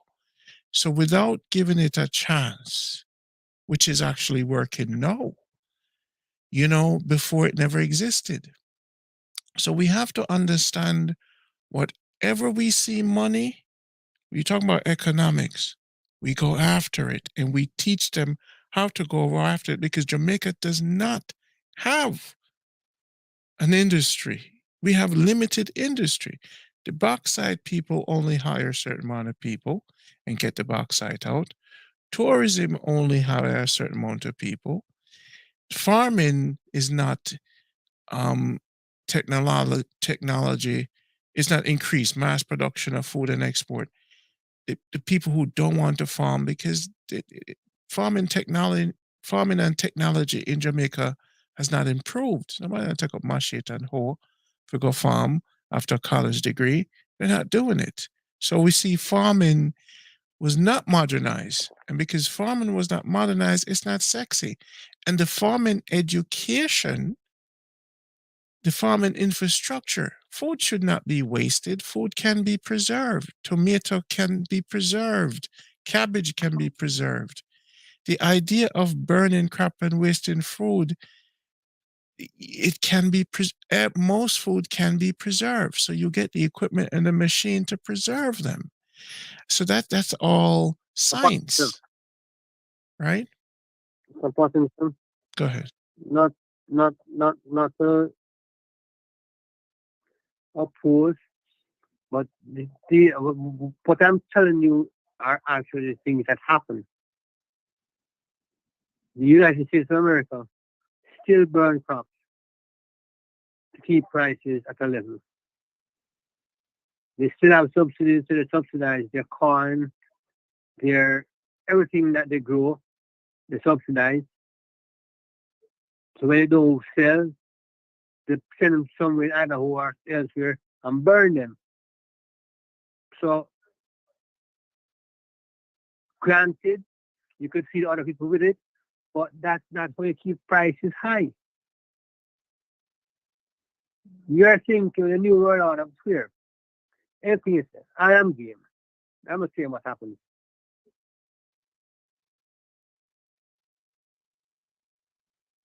Okay. All right. Nadine, Lisa, come in for a second. Yes, I'm here. So what are you guys thinking so far? Pauline, you there? Yes, I am. So we're trying to figure out what Jamaica will look like in the next 10 years and what will make it improve. You know, we know there's economical and infrastructure and industry challenges. We know there's corruption. Lisa, what are your ideas? I mean, it is going to change because with everything, time changes everything. You know, people are going to pass, new folks are going to come up. We're just hoping they won't continue on with the same tradition. But with time, all of that is going to change. I mean, we can start making the changes now, but I think it's going to be so hard to change if we don't work together, because that's where it all is. It's in the unity. If we don't work together, it's not going to happen. It's going to be same old going on, just these two parties, another third party trying to come in and just get shut down, because the people are not there to support it. So it's going to be a long change, but I do feel eventually some kind of change is going to happen. Now, whether it's for the good or the bad, I'm not sure, but I don't think it can get any worse. But some kind of change is bound to happen. But if we want to see change, like everyone has to get together on this. The folks in the diaspora, the folks here on the island, we all got to get together. Nadine, what's your opinion? I believe that my solution is always getting the prisoners to go in and farm up the country with protection of soldiers. I'm not telling you it's going to have the whole prison on the farm at the same time, but we have land, we have wood, we have water, we have sunshine, and nobody can tell me that can't work. So I hear everyone talking, but I tell you this: if we use common sense and get the prisoner that out with them a field and get fat in a prison and bring them to the farm and tell them to plant corn, plant peas, plant cocoa, yam, dasheen, anything to plant more, plant that. Because of the thing that you do in my country where you lock up and me pay feed you. You're not still in a prison and get fat for me. That's my opinion. And I'm telling you something, I can't say all of the big words, I don't want to talk, But I'm telling you something, I say, unless we go back to what we knew when we were growing up, farming is the key. I don't care who's on the farmer from, who's on the big shot and one liar from that. I don't care who you say you is. We're going to go back to overfeed ourselves. How do I eat? How does my children eat? How does my grandchildren eat? How does my neighbor eat? That's what we're going back to. How do I feed my chickens? Go plant some corn. We're too nice about the problem. We can get off and till the soil. And until we get back to that, we need to shut them out. I'm not care what school you go to. I'm not care where you come from. I'm not telling me that tonight. Foolishness. How tell me, what are they talking about? Too much education sometimes get gone out like we're gonna for the rockers. My grandmother was able to feed me and feed our kids and feed what we neighbor. I want to talk about. So because you look at school, you think you know more than people that come attend. Yo, I want to really deal with nature. I really sit down and I listen, Because sometimes we get so educated that we don't have common sense. The prisoner didn't even clean up Jamaica. Because if you did not get yourself in that trouble, you wouldn't be behind the bars. You understand what I say? And all them politicians who are by gun for the youth, them. I've never messaged for them. Because if you can't buy food, you can't buy me, I go to 100,000. Yo, I want to deal with that nature. Fire phone up. On a man who in the house and I could I eat that. My grandmother, I am a mother, and I'm telling her, fire. Me a blaze on the wall down. Because you're educated, but you don't have common sense. And that me have to say tonight. Foolishness! Oh, tell me about this, that, and that will burn. Well, yo. Foolishness! No, the blood that's spilling in my country, I will tell me, say, we can't tell the soil that make people eat. Because we're so educated. Yeah, that, who care who you is? Because that nothing don't care. How did you eat when you were growing up? How did you eat? Somebody had to till the soil. I never tell everybody a farmer, but while you're in prison, you don't have a choice. We give people too many choices, and that's why we are where we at right now. Foolishness in the country. All am I dealing with? Me got Jamaica from America and going and pick up my machine and put on my water boot and garbage. So what I'm doing? Tell them fire, lady. She simplified. Fire. Calm down. Put some water in it. No common sense. All right. So she said common sense. A land of food and water and sunshine. John Crow, what do you say about that? I feel right. Yeah, Lisa, right. Nadine, Right, because she's right, because you can't have man at jail there and not sit down and not nothing. Them flow out there in the farm and contribute to the country. I gotta say Nadine win this one hands down. We can't take the communication too high level. Cause high seat kill Miss Nanny Puss. How you go? How you go, Farlene? Who help me? Lisa help me. High seat kill Miss Matty Puss? You're so on your own. I have no clue. Nadine, how you go? High seat kill Miss Matty Puss? Something like that. Yes, just high seat kills Matty Puss. Good. All right. So now, I love it. I think Nadine shut way up and let us get back to basic. We have to do the basic. Take the people them out of jail, put chain on their foot. You know, if you don't put chain on them, Jamaican man your foot when them off. But then we're kind of going back to slavery, because if you have the gun, them are going to take the gun from the police. You have to fence up where them are farm, you know. If them are farm, anyway, because them are going to run, you know, them are going to chop somebody, you know. It's going to be, it's them are slave, them are maroons, you know. So we have to put chain on them foot while them are farm. Because if we don't have chain on them foot, all a tracking device, them are going to, they're smart, you know, I'll find a way to cut it off. You know them staring. So we need to invest in, like you say, bracelet, get the prisoners them out. She right. Because nobody now broke Rockstone down a manual road. Go down a manual road. Yeah, so bring the thief them on the front line. Put some bracelet on them. And some of them might need chains. Put them on a chain gang and make them do some farming. She right, because I want to see Jamaica with a lot of breadfruit tree. That was my dream. Because a hungry man is a hungry man, Maurice. And if we just have enough breadfruit alone, poor people and crime will calm down. I don't know what these, and we've said it before, and this is why we advocate for farming, Jamaica Good Life farmers. Maurice, you know, your discussion here, my brother, was definitely amazing.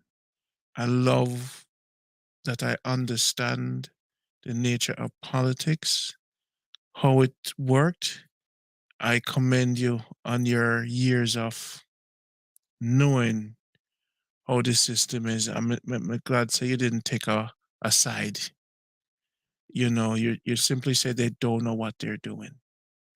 They don't know, they don't have any ideas. And like Nadine said, them now go back to basic. And so I always say to people, I try to be as practical, and sometimes Maurice, me try to be practical, you know. Me no want to wait 20 years. Me no want to get in the economic book. You know, something has to be done, and the movement have to start now. Because Jamaica, the men are being wasted mentally from alcohol, from bad weed, from addiction. They did this to the Indians. The Indians, them drink. I went to South Africa. They did this to the people. They're drunks. Jamaicans are drunks. Every time the colonial masters come and leave, the people become addicts because they put things.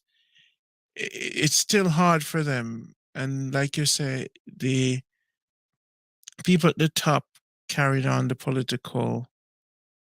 capitalist system for the ones, a few survive with Beverly Hills and few mansions and ghetto besides the mansions. Same thing in Cape Town, South Africa.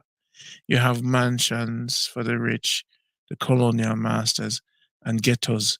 The road part them off. Same thing happened in Harlem and Bronx. Everywhere we look in this world, we see addiction for the people who were conquered. And through this addiction and lack of education and knowledge of self, and I said it in a documentary, my report from Africa, they talk about jobs, but they don't talk about farming. So the people left their farms looking for job in Kingston. And Nadine is right. The practical nature of what we need to do, stick to the basics. So if we just I said to people abroad, if every man bring a tractor home instead of a Benz, or build a 10-bedroom and build 2-bedroom and buy a tractor, that man alone can help the young youths to plow up them land. But we are all thinking like modern people now. We don't think tractors no more. The greatest business in Jamaica right now is a tractor. Is a garbage truck. The place needs to clean up and the place needs to plow up. You see, this is why we have Janko on our show. Janko clean up the thing, you see. So this show, Crooks, will you come back and join us another time? And we want you to be more hopeful than a Crooks. We want you to bring your ideas. We don't want you to say it now and go work. Talk to me. So, Kevin, Sapatin Jam. I'm not afraid to talk. Mhm. I will share ideas, but I've been around the block many a times, as you know, Mhm. and I've seen many things. And people are inherently selfish. Mhm. They are inherently selfish. And not every man, even a man who have a tractor, he must start, say, boy, how he can make the most money from him tractor. I start jacked up on the youth and I was renting services too. See me? Because he wants a bigger cut of whatever make. So it has to come from the bodies that we employ as government to implement the right policies to engender growth for everybody. Because the private man doesn't want to make him money at all times. You can't send a man to farm. You have human rights violations. You have to treat the man. You have to give people working a wage if you put them to work. Over and things go on. And a lot of other things come in to play for those things. But the idea is good. It's a nice start. But there's many things that can be done. Because there are people who are there who are not incarcerated, who could do the job, who need a job, but them just don't get opportunities either. You know, the protection that they need to do what they have to do. And that's your government's coming to play. Understand? All right. But I'll come back, no problem. Thank you. Come back. Come back. We love your knowledge. Thank you for forwarding. All right, my brother. Respect. Guidance. Yes, sir. No, Let Pauline. me say a little Go ahead. Go say something. about the tractors. I think too, I think the government have a thing where if the tractor not a certain age, you can't bring it in. I think they have that thing there at Jamaica too. So you have to bring in a new tractor. And you know, tractor expensive, you know. Tractor not cheap. That's a cheap thing. You see, so where a man could have bring in a used tractor, the government said, no, you can't bring that in. You have to bring in a tractor where a year old or 2 years old. So all them things that too, we must say the policy have to change. You see, because enough man could have bring down tractor, but the government say, hey, you can't bring in that in because it's too old. The tractor still good. Well, here's the key See? takeaway. And policy, I'm in full agreement with that because we talk about what government can do and then what the people abroad can do. And that one solution of changing policy for shipment and clearing things, lowering the cost, so Jamaicans can really do business within the diaspora. I think the next politician need to focus on that. If them really want Jamaica to change, I'm in a full agreement because we talked about this before. Japan should not be sending so much cars to Jamaica. Jamaicans are foreign should be making more money, sending each of us sending 3, 4 cars to Jamaica for sale in our lifetime, so we could benefit by Jamaicans really working with us. One of them, we talked about the bridge. Once the policy of the bridge, the incentivization, we talked about that. If we foreigners needs to have a gateway into Jamaica to become the investors of Jamaica, whether it be bringing in new tractors or second-hand tractors, whatever. But if a man can build a Benz, you know, if a man can drive a nice fancy car, him can afford a tractor. If me can pay $28,000 for my Honda Civics, we can buy a tractor. It's not difficult. We can get a new one. If me Google right now what's the cost of a tractor, I can literally buy one, pay for it up here. It is just the policy to change in the government, and we never focus on these policy. So what we're telling the generation that's listening to this show is change import policies. If you do that, make the people abroad, make it easier for them to do business with people. Let them Jamaicans for Jamaicans and not Chinese for Chinese. You saw me, I say?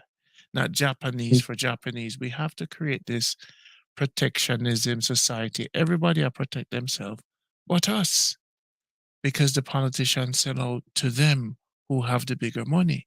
They didn't sell out to the people abroad. They're telling us don't come home because of crime, foolishness. You see, and there's 2 Jamaicans there. Continue, John Crow. Yeah. You see, because you go back again and you say, you know, we have to change the laws. You know, we have to change the import laws. You know, I mean, a man overseas, the chicken overseas cheaper than the domestic chicken. So that mash up your market, that mash up your local market. Everybody protect their market. So every country protect their market. You think they can import something in America we are going to disrupt to their market? Hell no, them now go feed, them are going to mash it up. You see? So, but as you say, we wide open. You know, everybody come. And then you disrupt your market. You know, protect your market. You know, so you're right, the politician, them down there, you know, them in bed with the you know, the family, them, and I match up the country. But I tell you, as Nadine say, head of a rule, because it will explode upon them, you know. It will explode upon them because people are get tired. People are get tired of the foolishness, you know. So it's just a matter of time. Only some people can take. A hungry man is a hungry man, and people hungry now. Food price down through the roof. This is saltfish hour, $600 for quarter pounder. So saltfish, saltfish. You know, so the little man, he might feel it. He might feel it, man. Them to do better than that, man. Them fi do better than that, but them no racial, Them is not racial. Garvey say we are a people we are a race in the making. You see, black people, we are a race in the making because that was erased from your mind. Anything about racial consciousness was scrubbed from the mind of black people. See, if you talk like this and say, oh, you is a racist. How can I be a racist? I have to have power to be a racist. I can't prevent other people from doing what they do. Other people can't prevent me from doing what I do. So I mean, we have to do better, man. They have to do better. But I say them divide, as the brother said, them divide the ideas. Them divide the ideas, and it can catch up with them. Because people are get tired and frustrated. And when people get tired and frustrated, watch out. May I tell you. See? Pauline, say something. Say something, Pauline.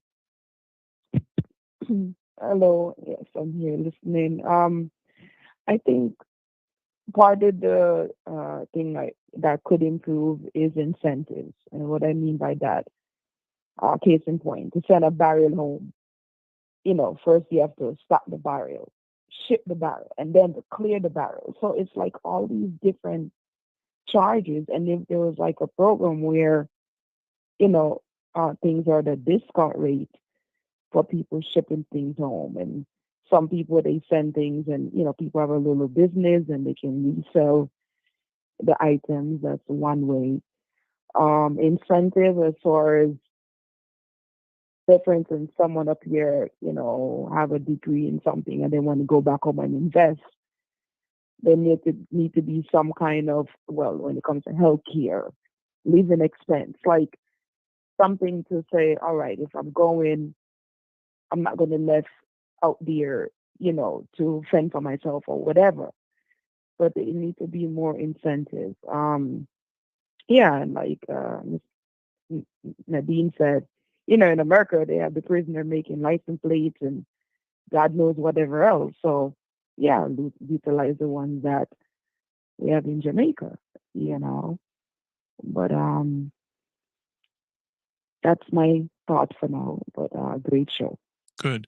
I'm going to put Lisa chime in on this. I'm going to put incentive and inmates to work on farms on this document.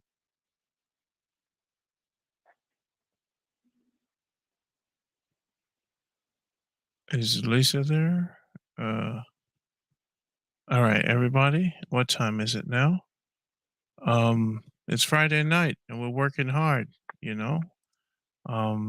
Russia and Ukraine is at war right now. For those who want to know, who's listening to, they're not at war, but they're working towards it. We're trying to figure out how to make Jamaica better, so we could get out of the system and go back. Hope them fight till them fast. Don't hey, tell hey, and stay positive. We're on the network. And guys, you have to buffer your emotions because again, we're talking to college students. And this content is recorded for the next 30, 50, 100 years. So please put your best foot forward, not your emotional foot. Your very dignified and graceful voice the best way you can and balance yourself the best way you can because the younger generation is listening and they want a direction from us. We have real life experience and we must always remember that they're listening. And if we are considering ourselves a group to lead, if we act no better than the ones in parliament, we're no better than the ones in parliament, right?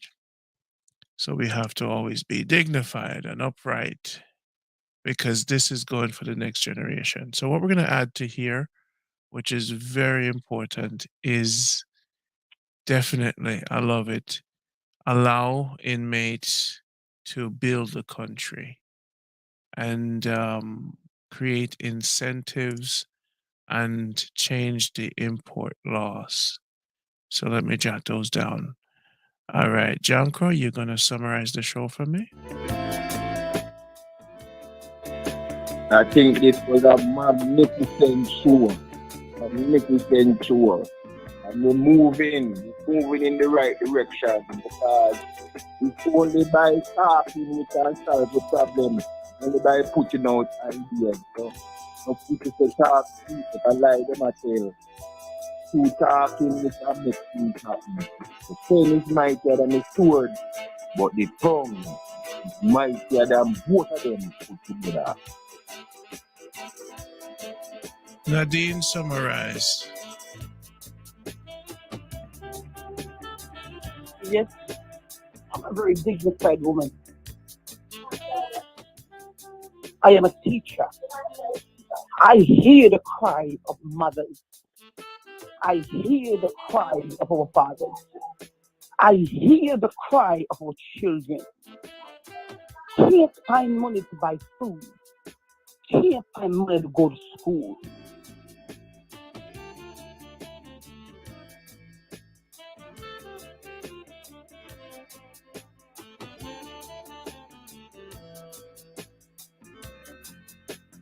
Yes, Nadine, you laid it out right. Passionate for the country. Nadine calling back. Yes, Fire Queen.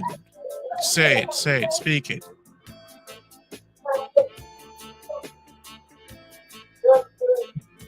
Fire Queen, you're on. Say it. Is Nadine there? Okay, something is going on. Pauline, summarize it. Summarize. Wow. There's a lot said, a lot to take in, and like you said, it's, recorded for the future generation and hopefully for any politician listening to get some ideas and get going. If they don't have any ideas, they give them plenty of ideas. So chop. And, do it for the people. And that's what, when it's all said and done, the people are the one who caused you to be in office. So make them proud. And good show. Lisa, say something. Say it. Yes, Brother Ron, I'm still here. You know what I would like? I would like for the politicians to do what they said they would do when they were running, before they won. All the stuff, all the promises they made before they won, all the stuff they said they would do and they can do, I would like for them to do what they promised. For one. Do what they promised. And I just, that's it. We can hold them accountable.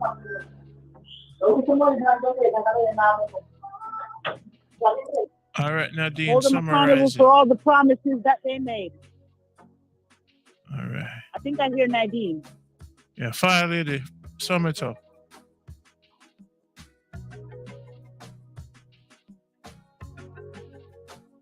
Nadine, summarize it. Come on. Blaze your fire. Don't out the fire so quick. All right. We try 3 times. Something is going on at Nadine's house. So basically, say what you're saying now. Let me wrap it up.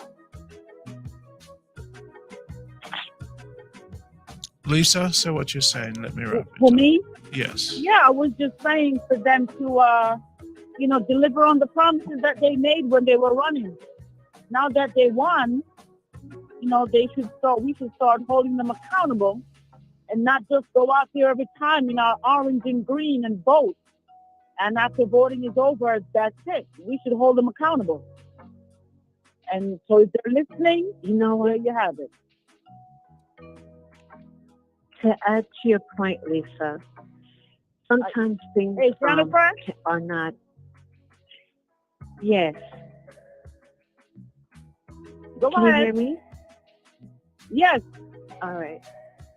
All right. You know how sometimes they're not able to do things.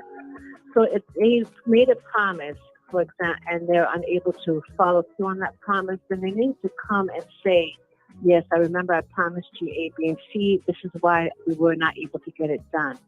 Don't just pretend it never happened, you know? So transparency in politics is another thing that we need to demand. Hey, Jennifer, were you listening to the show all night? No. Oh, Uh-uh. yeah, we had a great show. Well, thanks for stopping by to summarize it. I love it. I know you're Oh, working, no problem. but we had Yeah, a you know great how it show. goes. Yes. I want to I'm thank sure. everybody that came out. Jennifer, you're going to get a chance to listen to it. Nadine Fire Lady, we Yeah, don't know where she is. Let me see if I could reach her she's at a because fire. she lit a fire and is probably out in it right now with some water. Let's see. That's right.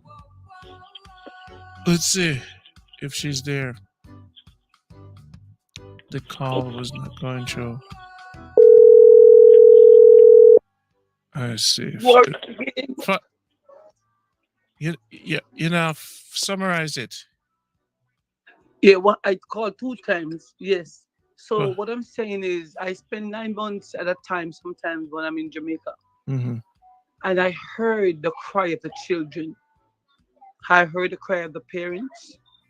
I heard the cry of the mothers, the fathers, the grandparents, great grandparents, and I'm looking and I'm saying to myself,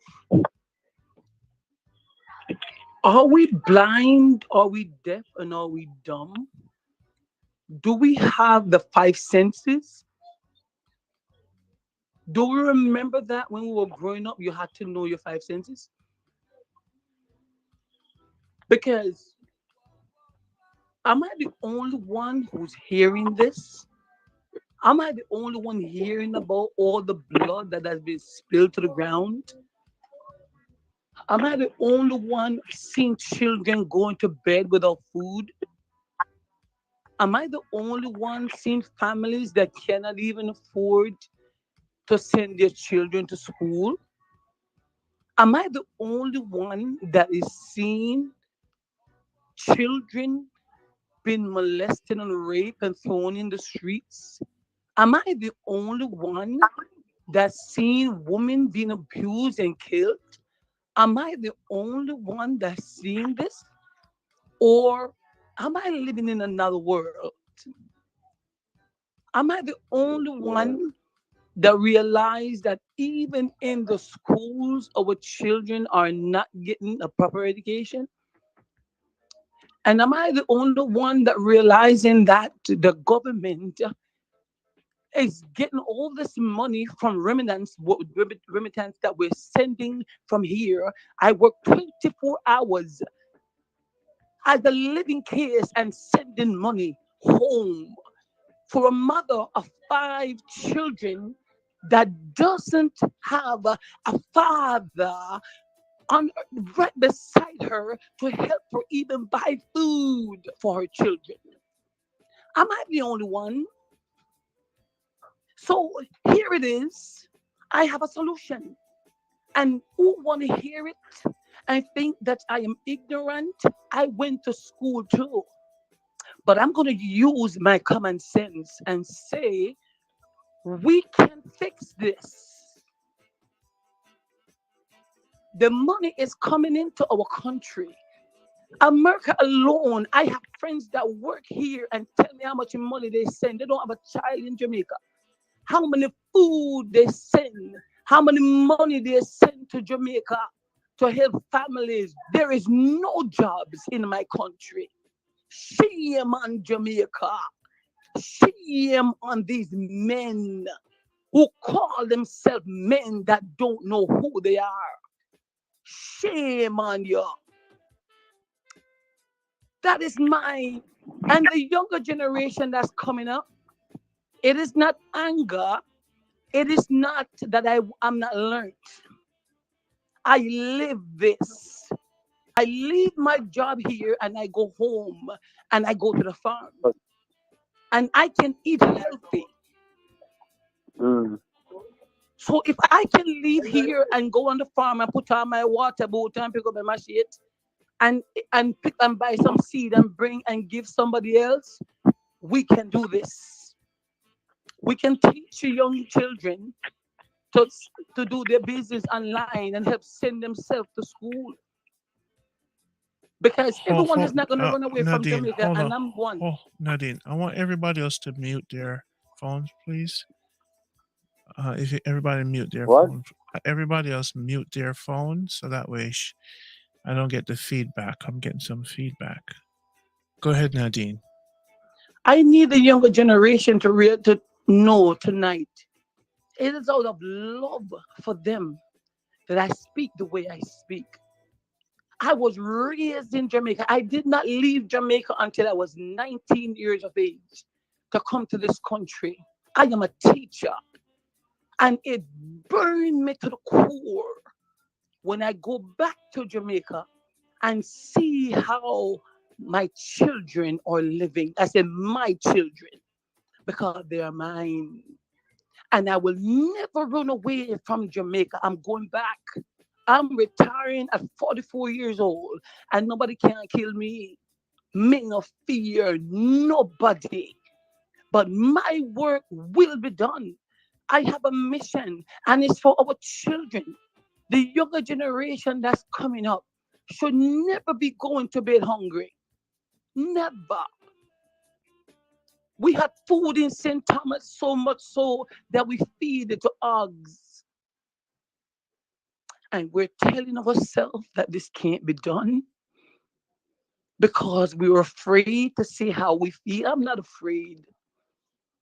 I am going to say what I feel and I speak the truth because I was just there for 4 months.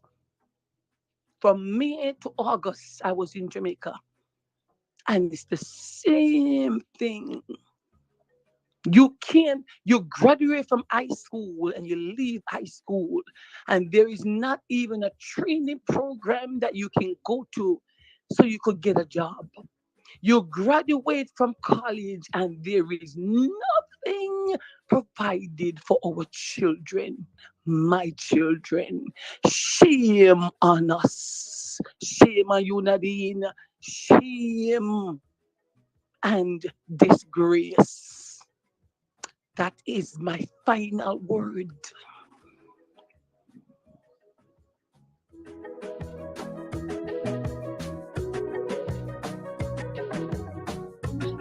Yes, people, this is Jamaica Good Life. Jennifer, give us your final word, please. Thank you, Nadine. Well, like, unfortunately, I had to disengage, but my assumption is that we're still talking about what we can do to be the change that we want to see. Am I correct on that? Yes, you're correct. You're correct. All right. Well, there's also a saying, one cocoa full basket, right? So we just, look around where we are and be of service, not necessarily giving the man the fish, but teaching him or her how to fish. So, and using the resources that are available, because we don't want to provide a feeling of hopelessness or helplessness. So, Nadine is planning, she has her plan of which, she's, going to carry out. We all have our different plans and our expertise. And I think that, rather than just waiting for politicians to follow through on their quote unquote promises or their platform, we can get the work started. So I just, hope that we give each other more strength and to see the end, and that not only the youth, but their parents or their caregivers or the older people or people my age or whatever, will also galvanize and get behind this movement, because it's going to take everybody in order to carry out and to get to the other side of this issue this issue has become a problem that we're facing. Demand more of each other, meaning we can do better, so we must do better, and call up each other when we fall short. Not in an aggressive, angry way, but it's like, listen, man, pull up your socks. So we can do it. It's just, we can do it.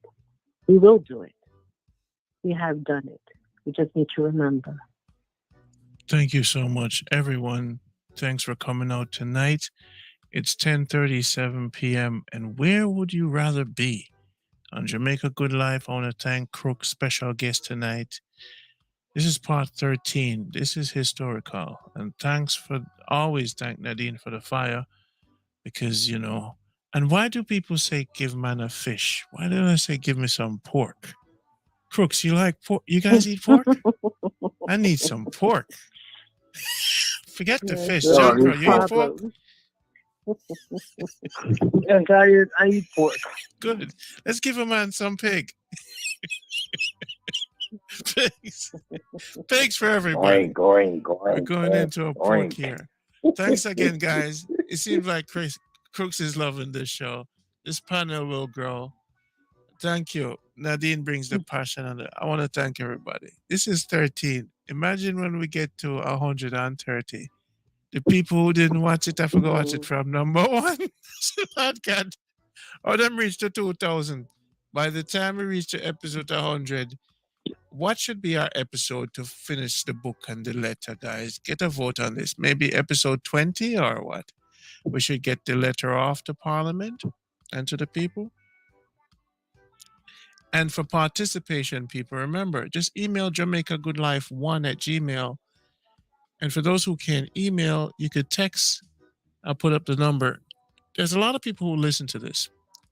Crooks, I have a problem. You know what my problem is? The deer in the headlight Jamaican. The idea of a stagnant country is from a stagnant people. Now, I don't know if me look like a dirty dog or something. It's something to do with fear. Them not call, them not email, them not text. Randy, we're traumatized as a people. May I run them too much fire up on the show? We talk them. No, it's not too much. The shock. People sometimes don't like to share their views if they think that everybody will know that they share that particular view. They don't like what? They don't like people to know that they hold certain views, because they don't want to ostracize. They're afraid to be commented on. They're afraid to be turned down or say, no, that not gonna work. They're afraid to participate. Not necessarily afraid to participate, but they're afraid that their ideas will be frowned upon. Oh. Does that come from a lack of education or confidence in self? I noticed a lot of Jamaicans when we were younger, them talk under them breath. So in a public forum, them dark. Why more people don't email us about it? Do they want us to go to Parliament first and show them so we get it done and present the book and knock at the door of the prime? They want to see us do it first and then they will join after we get it done. Is that what it is? Probably.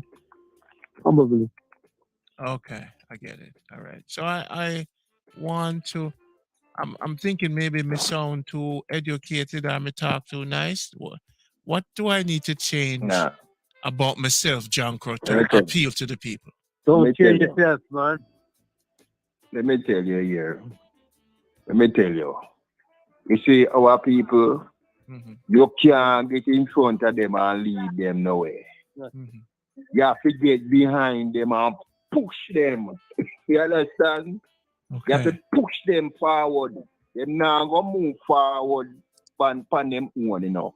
Remember, we never get into this condition, yeah, by ourselves, by you know what I'm saying, a violence and terror them use to get rid of this submissive state.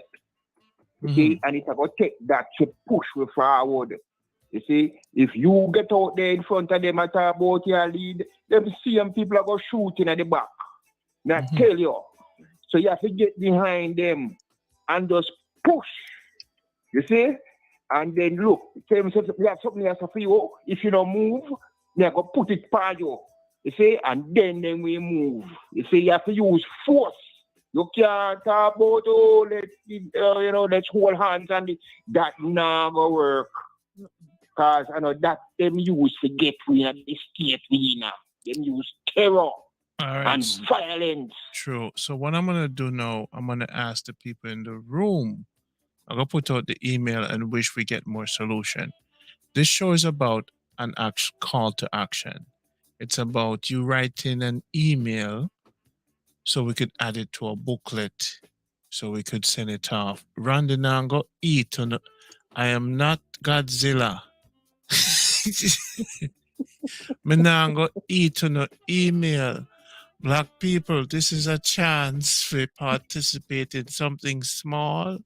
Don't wait till the Prime Minister. Hey, yo, Randy, you get my letter? No.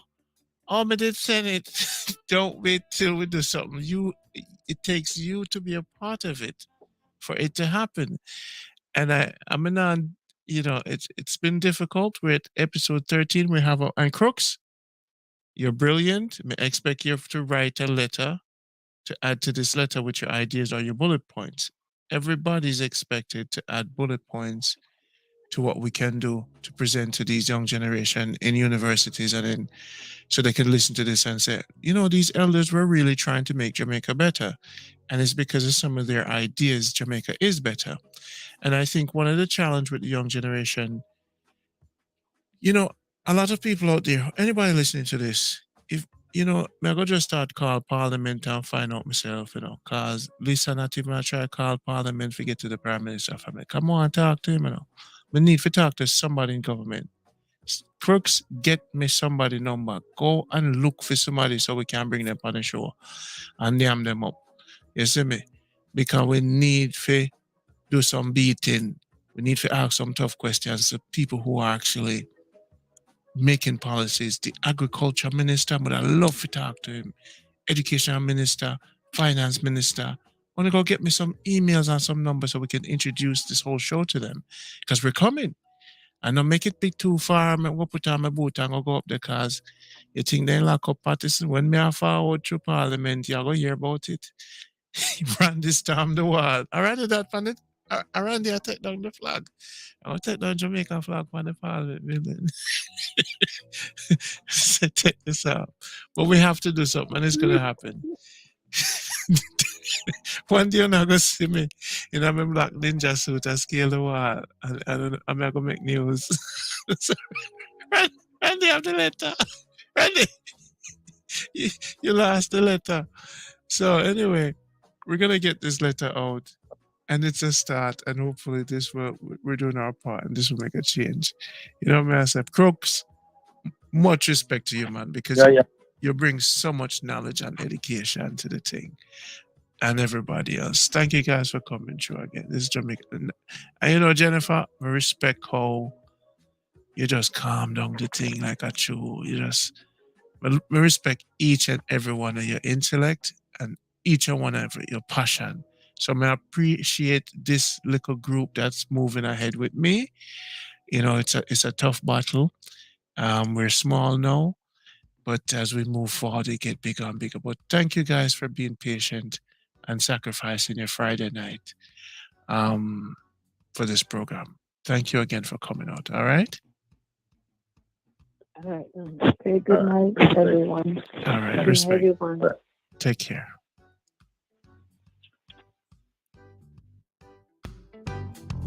Whoa, whoa, whoa, whoa, whoa, whoa, whoa.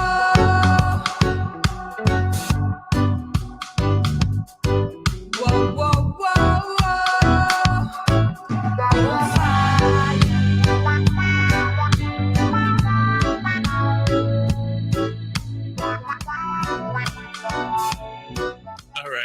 if you're a Jamaican and you're listening to this, YouTube will play some tricks because we're motivated to change,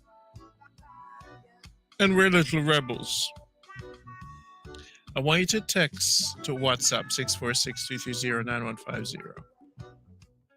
The more people that text me, if you watch this program, because YouTube will stop the number at 400, and if I get more than 400 texts after you watch this program, but then again, you're afraid to be involved, or maybe you're a spy. If you're a spy, take the message and run go tell your people that we're coming. But YouTube is doing a lot of work to keep us silent. So I want to know if you share this. We're coming and we're not going to stop. This is the beginning of the change that Jamaica deserves. So I want to thank Crooks, Nadine, Jennifer, John Crow, and Lisa for making this possible. A little group of people, and we're going to move forward. Give thanks. I'm out. This is Ronnie Jamaica. Good life.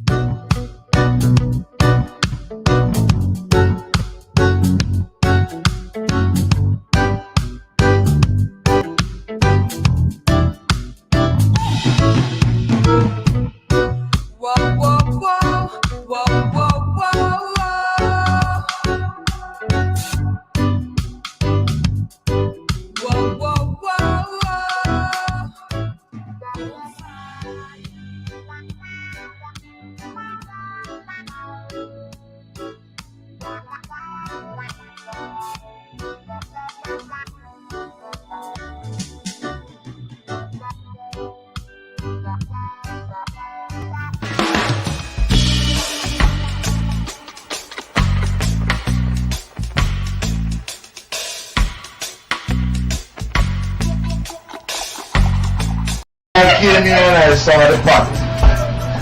Very excited. Matter of fact, I threatened to steal that picture. This picture is community. This picture is love, and this picture is an expression of a people. So we're going to use this picture as a pointer to unfold the life and the liberty of the people. Because if we eat from the same pot, one love. This is why everybody should buy one, right? Exactly. Every Jamaican should Every have Jamaican is going to connect with this pot.